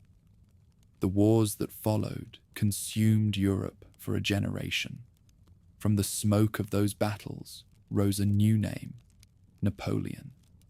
His armies marched across the continent, claiming to bring freedom but leaving conquest in their wake. Against this tide stood Britain, defiant and alone. It was under George's son, the flamboyant Prince of Wales, that the monarchy became both spectacle and satire. As the king's mind failed, his heir ruled as Prince Regent, a man of fashion and indulgence who turned Carlton House into a palace of excess. He adored architecture, horses, and flattery, but his charm masked debts and despair. Yet in that gilded mirror of Regency England shone the reflection of a society transforming beneath its silks. Industrial towns rose where meadows had once stretched unbroken. The air filled with the thrum of machines and the clatter of iron wheels. Coal and steam replaced wind and muscle. Cities swelled with workers whose labor built fortunes for others. The smoke of progress darkened the sky, but its glow promised a new kind of empire, one powered not by conquest but by invention. When the old king died blind and mad in 1820, his son ascended as George IV, a monarch of taste but little temperance. His reign glittered with ceremony, the coronation, the rebuilding of Windsor, the triumph of style over substance. Yet behind the velvet lay restlessness. The post-war years brought hunger, protest, and demands for representation. The monarchy, insulated by luxury, seemed to stand apart from the people it once embodied. William IV, his brother and successor, sought to bridge that divide. Blunt, honest, and unpretentious, he presided over an age of change rather than grandeur. In 1832, the Great Reform Act passed, an event as revolutionary in principle as the civil wars had been in arms. It broadened the franchise, rebalanced representation, and began the slow transformation of Britain into a parliamentary democracy. For the first time, towns like Manchester and Birmingham sent voices to Westminster. For the first time, the House of Commons spoke for more than privilege. The monarchy watched, diminished in power, yet renewed in purpose. Kings could no longer command armies or dissolve parliaments at whim, but they could embody unity in an age of division. By the time William died in 1837, leaving the throne to his niece Victoria, the crown had completed its metamorphosis. It was no longer the engine of government, but its symbol, a living emblem of continuity in a world that refused to stop changing. As the new queen walked through the halls of Kensington, the air thick with the scent of coal smoke and roses, she was not merely inheriting a kingdom. She was inheriting the contradictions of an empire and the aspirations of a people who had learned to balance liberty with loyalty, progress with memory. Her reign would be longer than any before her, her shadow stretching across continents and centuries.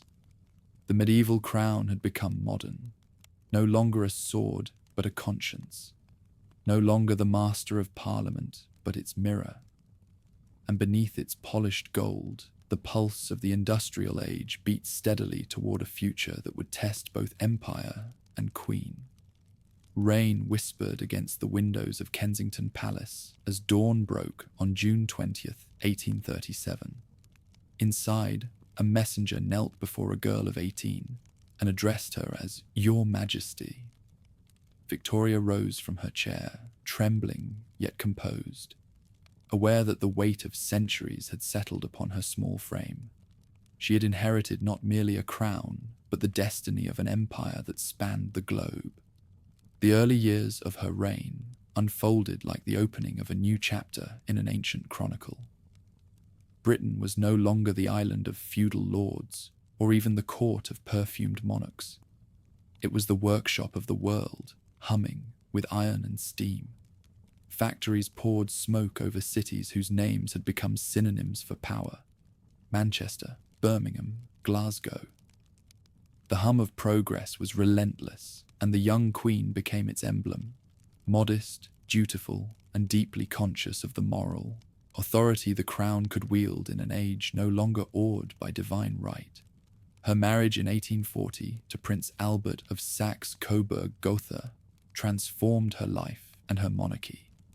Albert, quiet and methodical, brought with him a vision of kingship tempered by reason and reform.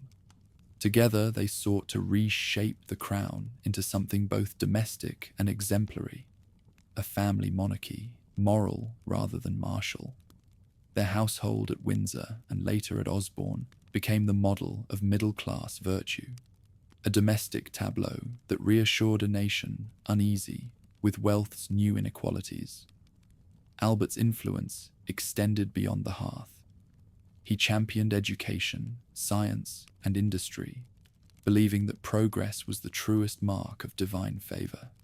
His crowning achievement came in 1851 with the Great Exhibition, held in the Crystal Palace, a cathedral of glass and steel filled with the marvels of the age. The world walked its aisles: Indian textiles, African ivory, American machines. At its heart stood the Queen and her consort, gazing upon an empire that had become both museum and marketplace. Yet the glitter of industry could not conceal its shadows. The same machines that built fortunes also forged misery. In the slums of London and the mills of Lancashire, children worked 16-hour days, their faces pale from hunger and dust. Reformers, Dickens with his pen, Shaftesbury with his conscience, forced the nation to look upon its own creation. Parliament passed Factory Acts, public health laws, and poor relief measures, not from mercy alone, but from fear that neglect might breed revolt. Victoria's role in these years was subtle yet profound. She rarely interfered in politics, but her presence gave moral weight to reform. Prime ministers came and went: Peel, Palmerston, Disraeli, Gladstone, each carving policy from the shifting stone of empire, yet all deferred to her dignity. She learned to balance affection with authority, to listen, to counsel, and when necessary, to endure. Her relationship with these men charted the monarchy's adaptation to democracy. No longer ruler, but partner. No longer commander, but conscience. The Crimean War in the 1850s tested that partnership. For the first time, public opinion, magnified by newspapers and telegraph, became a force more powerful than armies. Reports of blundering generals and dying soldiers stirred outrage. The Queen visited hospitals, wrote letters to widows, and turned compassion into ceremony. Her recognition of Florence Nightingale as the lady with the lamp turned mercy into national virtue. The monarchy had found its modern role, not to command war, but to sanctify sacrifice. Then, in 1861, the light dimmed. Prince Albert, worn by work and worry, succumbed to illness. His death left Victoria inconsolable. She withdrew into black mourning, vanishing from public life. Curtains were drawn at Windsor. The gates of Buckingham Palace stayed shut. For years the nation mourned with her, then wearied of her silence. The press, once reverent, grew restless, calling her the widow of Windsor. Only gradually did she return to view, her grief transfigured into a kind of sanctity. The people forgave her seclusion, sensing that her sorrow mirrored their own. Personal loss turned imperial elegy. Meanwhile, the empire expanded with a rhythm as inexorable as the tides. Canada gained dominion status. India became the jewel in the crown.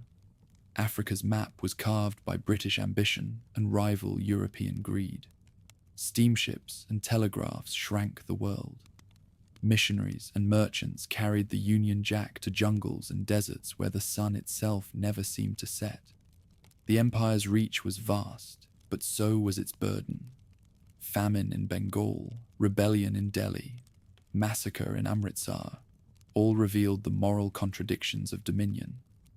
Britain ruled half the world, yet struggled to rule its own conscience. Disraeli, the flamboyant prime minister, understood how to turn expansion into spectacle. In 1877, he secured for Victoria the title Empress of India, binding her name to the furthest edges of empire. The ceremony flattered her pride and comforted her loneliness. She became more than queen. She was the matriarch of a civilization convinced of its destiny. Yet even Disraeli knew the glory concealed strain. "We have become great," he said, "but greatness is a burden that humbles." Gladstone, her rival premier, saw another truth. To him, the empire was not a trophy, but a test. His reforms, expanding the vote, reducing privilege and seeking Irish Home Rule, reflected a belief that justice must grow with power. Victoria distrusted his moralism, but history would prove him right. The monarchy survived because it learned to stand above the quarrels it could no longer command. By the closing decades of the century, the Queen had become less a ruler than a relic of continuity. Her Jubilee celebrations in 1887 and 1897 transformed her into something beyond human, a living monument. Crowds from across the empire thronged the streets of London. Soldiers in scarlet, princes in turbans, colonists and clerks marching beneath banners proclaiming loyalty. The old woman in black waved from her carriage, her face lined like the map of her dominions. Behind her eyes lingered both pride and weariness. She had outlived her husband, most of her children, and the century itself. In her final years, invention quickened beyond imagination. Electric light glowed in city streets. The telephone carried voices through invisible wires. The first automobiles rumbled through parks once reserved for horses. The empire had become a machine, efficient, restless, unstoppable. Yet Victoria's reign, for all its might, carried the paradox of all human achievement. The higher the ascent, the deeper the shadow beneath. On January 22nd, 1901, at Osborne House on the Isle of Wight, the Queen who had reigned for 63 years lay dying. Around her gathered her children and grandchildren, royalty from every court of Europe. Outside, the flags of a global empire hung still. When the final breath left her, silence spread from the Solent to the farthest colonies. A woman who had never commanded an army had ruled a quarter of the earth. A widow who had once hidden her face had given her nation its image of virtue and power. Her death ended not only an age, but a world. The century to come would shatter the illusion of permanence she had embodied. Yet even in its twilight, her empire believed in its purpose. The monarchy she left behind no longer claimed divine right, but it held something older and perhaps greater: the faith of a people who had learned to see their history in the life of one enduring queen. As her coffin crossed the channel to Windsor, warships from every nation dipped their flags in salute. The guns that once proclaimed conquest now thundered in mourning. The Victorian sun had set, but in its fading light glowed the memory of an empire at its height, and of a monarchy that had found immortality not in power, but in endurance. Morning light rose pale over London as muffled drums marked the passing of an age. Victoria's coffin rolled through streets lined with black crepe and bowed heads, the wheels of her gun carriage turning like the slow pulse of history itself. Behind her walked her son, Edward VII, a figure of broad shoulders and silver whiskers, whose long wait for the throne had turned youth's impatience into a kind of weary dignity. The century she had defined was gone. The world he inherited was already slipping beyond the reach of certainty. Edward's reign lasted barely a decade, but in those years, he redefined monarchy for an age no longer content with reverence alone. Where his mother had ruled through virtue, he ruled through charm. Palaces became salons, and diplomacy became conversation. Trained by exile within his own family, he had learned how to bridge worlds, between aristocracy and commoner, between Europe's crowned cousins and the restless empires that served them. His court glittered with wit and scandal. His name became a shorthand for modernity. Yet beneath the laughter of drawing rooms lay the tremor of approaching storms. The old alliances of empire were shifting, and the balance of Europe creaked like ice about to break. When he died in 1910, the throne passed to his son, George V, a man as deliberate as his father was dazzling. He wore discipline like a uniform, punctual, reserved, and loyal to duty above all. The empire stretched from Canada to India, from Africa to the Pacific, its red territories covering a quarter of the globe. Yet even as British power reached its height, the foundations beneath it began to tremble. In 1914, a shot fired in Sarajevo echoed across continents, and the age of empires turned to ash. War summoned George from ceremony to sacrifice. His soldiers marched under banners of crimson and brass bands that soon gave way to the thunder of artillery. For the first time, millions fought, not as subjects of kings, but as citizens of nations. Trenches scarred the soil of France. Gas and steel replaced gallantry. The king visited the front, his boots caked in the same mud as his men's, his silence heavier than speeches. Letters from soldiers home spoke of his calm presence amid ruin.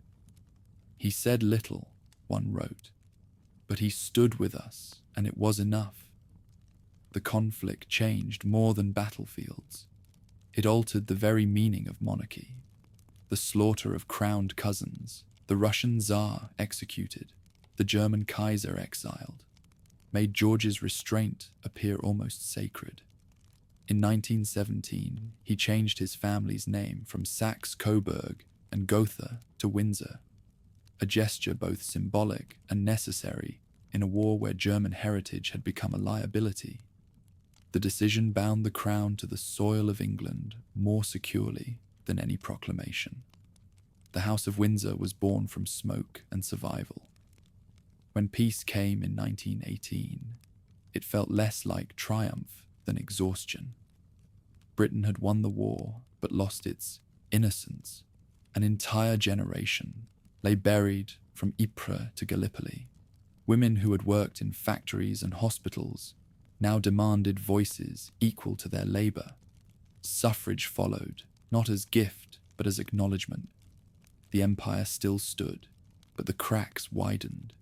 India restless, Ireland aflame, colonies murmuring the language of self-determination that the war had promised but not delivered. George's response was steadiness. He travelled through factories and shipyards, speaking with workers who no longer feared to speak back. He embraced broadcast technology, allowing his voice to carry into living rooms once far beyond royal reach. At Christmas, the king's message over radio became a new ritual, the monarchy's presence woven into the hum of ordinary life. Tradition had found its modern tongue. The peace, fragile as glass, shattered again in 1939. His son, Edward VIII, had reigned for less than a year before surrendering the crown for love. His abdication stunned the nation. An echo of Shakespearean tragedy played out in modern headlines. The woman he loved, Wallis Simpson, twice divorced and American, could never be queen without undoing the very moral image the monarchy had rebuilt. When he signed the instrument of abdication, renouncing all claims for myself and my descendants, the crown passed to his younger brother, who had never sought it. George VI came to the throne stammering, anxious, and afraid of public life. Yet in that very vulnerability, he found his strength. With the help of his wife Elizabeth, he transformed reluctance into courage. When bombs fell over London during the Blitz, the royal couple refused to leave the city. "The children will not go without me," the Queen declared, "and I will not go without the King." Their presence among the ruins turned duty into defiance. The monarchy, once distant, had become human. Throughout the Second World War, George became the quiet heart of resistance. His Christmas broadcasts offered steadiness amid fear. His visits to troops reminded them of continuity in a collapsing world. When victory came in 1945, it was celebrated not as a return to empire, but as the survival of spirit. Yet the cost was immense. Britain was broke, its colonies restless, its faith in its own destiny cracked. In the years that followed, dismantling became the new form of creation. India gained independence. Ireland departed the Commonwealth. Palestine divided. Africa's borders began to whisper change. The empire that had once painted the world in red dissolved into a constellation of nations bound by memory rather than command. George accepted it with melancholy grace. "We have lost an empire," one minister said, "and have not yet found a role." But the crown endured precisely because it no longer tried to rule. By the time illness overtook him in 1952, the king had restored something his ancestors had squandered: trust. His death brought genuine mourning, not out of habit, but affection. The royal line, once gilded with distance, had learned the language of humility. As his coffin journeyed through the fog-bound streets, London fell silent, except for the echo of footsteps on wet stone. Far away, a young woman on a hillside in Kenya received the message that would change her life. Her father was dead, and she was queen.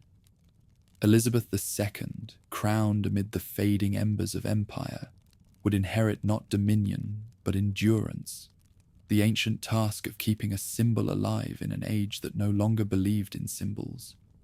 Morning broke quiet over London, pale light glinting on the gilded carriage that bore the promise of renewal. In Westminster Abbey, a young woman waited beneath the vaulted ribs of history, Elizabeth Alexandra Mary Windsor was 25, a figure of calm amid the surge of cameras, trumpets, and electric anticipation. Around her, the air shimmered with the scent of lilies and candle wax. Outside, millions gathered before television screens, witnessing for the first time the anointing of a monarch through the lens of technology. The crown had entered the modern world. Her reign began in the afterglow of victory and the shadow of loss.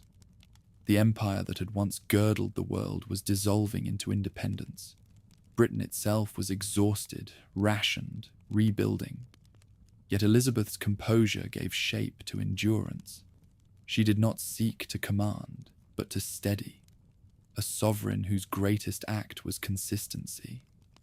Prime ministers would come and go, wars would flare and fade, but the same voice would sound each Christmas from radio and television. Measured, restrained, strangely comforting. From the 1950s onward, she guided the monarchy through a century that no longer needed monarchs. The Commonwealth replaced empire, its member nations bound not by dominion, but by shared history and mutual will. Across deserts, jungles, and new capitals, she became the figure that embodied continuity without coercion. When she stepped onto foreign soil, Accra, Delhi, Kingston, crowds greeted her not as empress, but as memory, a living fragment of a world both mourned and transformed. At home, Britain was remade.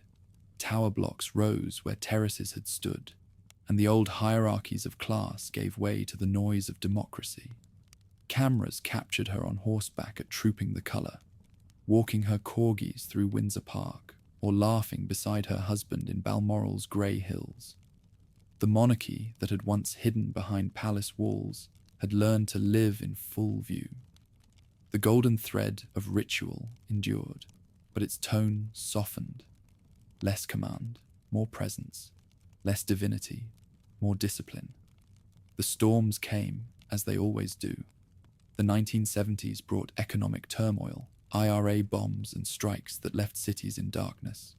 Through each crisis, she remained immovable, her silence a kind of speech. Yet even steadfastness can appear remote. In 1992, her annus horribilis, 3 royal marriages collapsed, Windsor Castle burned, and the press turned its appetite towards scandal. Reverence, once instinctive, had become curiosity. When Diana, Princess of Wales, died in 1997, grief erupted across the nation with volcanic force. The Queen's silence, meant as dignity, was read as indifference until her eventual address. Measured, humane, and sincere. Restored faith in the crown she wore so lightly. Survival became transformation. The 21st century opened with monarchy reduced in power, but magnified in symbolism. Elizabeth adapted without pronouncing change. She used the tools of the digital age sparingly but effectively. A website, a broadcast, a rare smile captured on a smartphone. Her authority rested not in novelty but in contrast. In a world of noise, she offered continuity. In a century of impermanence, she became permanence itself. Through jubilees and anniversaries, through wars in distant lands and political tempests at home, she remained the country's still centre. Her reign stretched across generations, one that had known Churchill's cigar smoke and another raised on smartphones.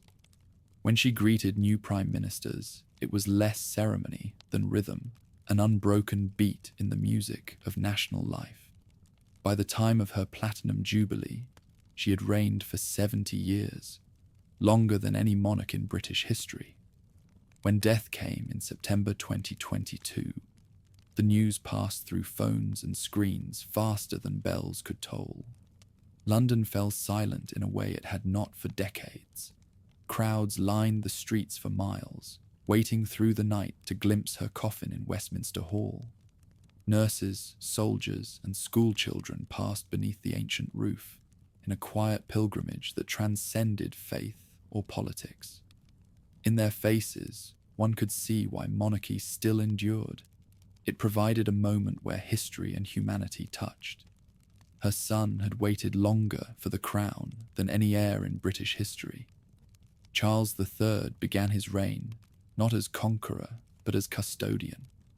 His first words to the nation were simple: gratitude, service, duty, the vocabulary of inheritance without glory. He had spent his life under scrutiny, mocked for passion, pitied for patience, misunderstood in purpose. Now the monarchy's survival depended on his ability to make relevance itself a form of reverence. The Britain he inherited was no longer the island of Victoria or even of Elizabeth's youth. The empire had dissolved into the Commonwealth, a circle of nations tied more by sentiment than sovereignty. The population was global, the faiths plural, the future uncertain. Yet the institution endured, shifting from symbol of power to vessel of memory. Where once kings had embodied conquest, now they stood for continuity, an anchor in an age adrift. Charles's vision of kingship bears the marks of his long apprenticeship. He speaks of environment, faith, and community rather than dominion. His monarchy must persuade rather than proclaim. In this, perhaps, lies its survival, that the crown, now lighter than ever, rests upon a head willing to share its weight with the world. Processions still move down the mall. Soldiers still bear scarlet and gold.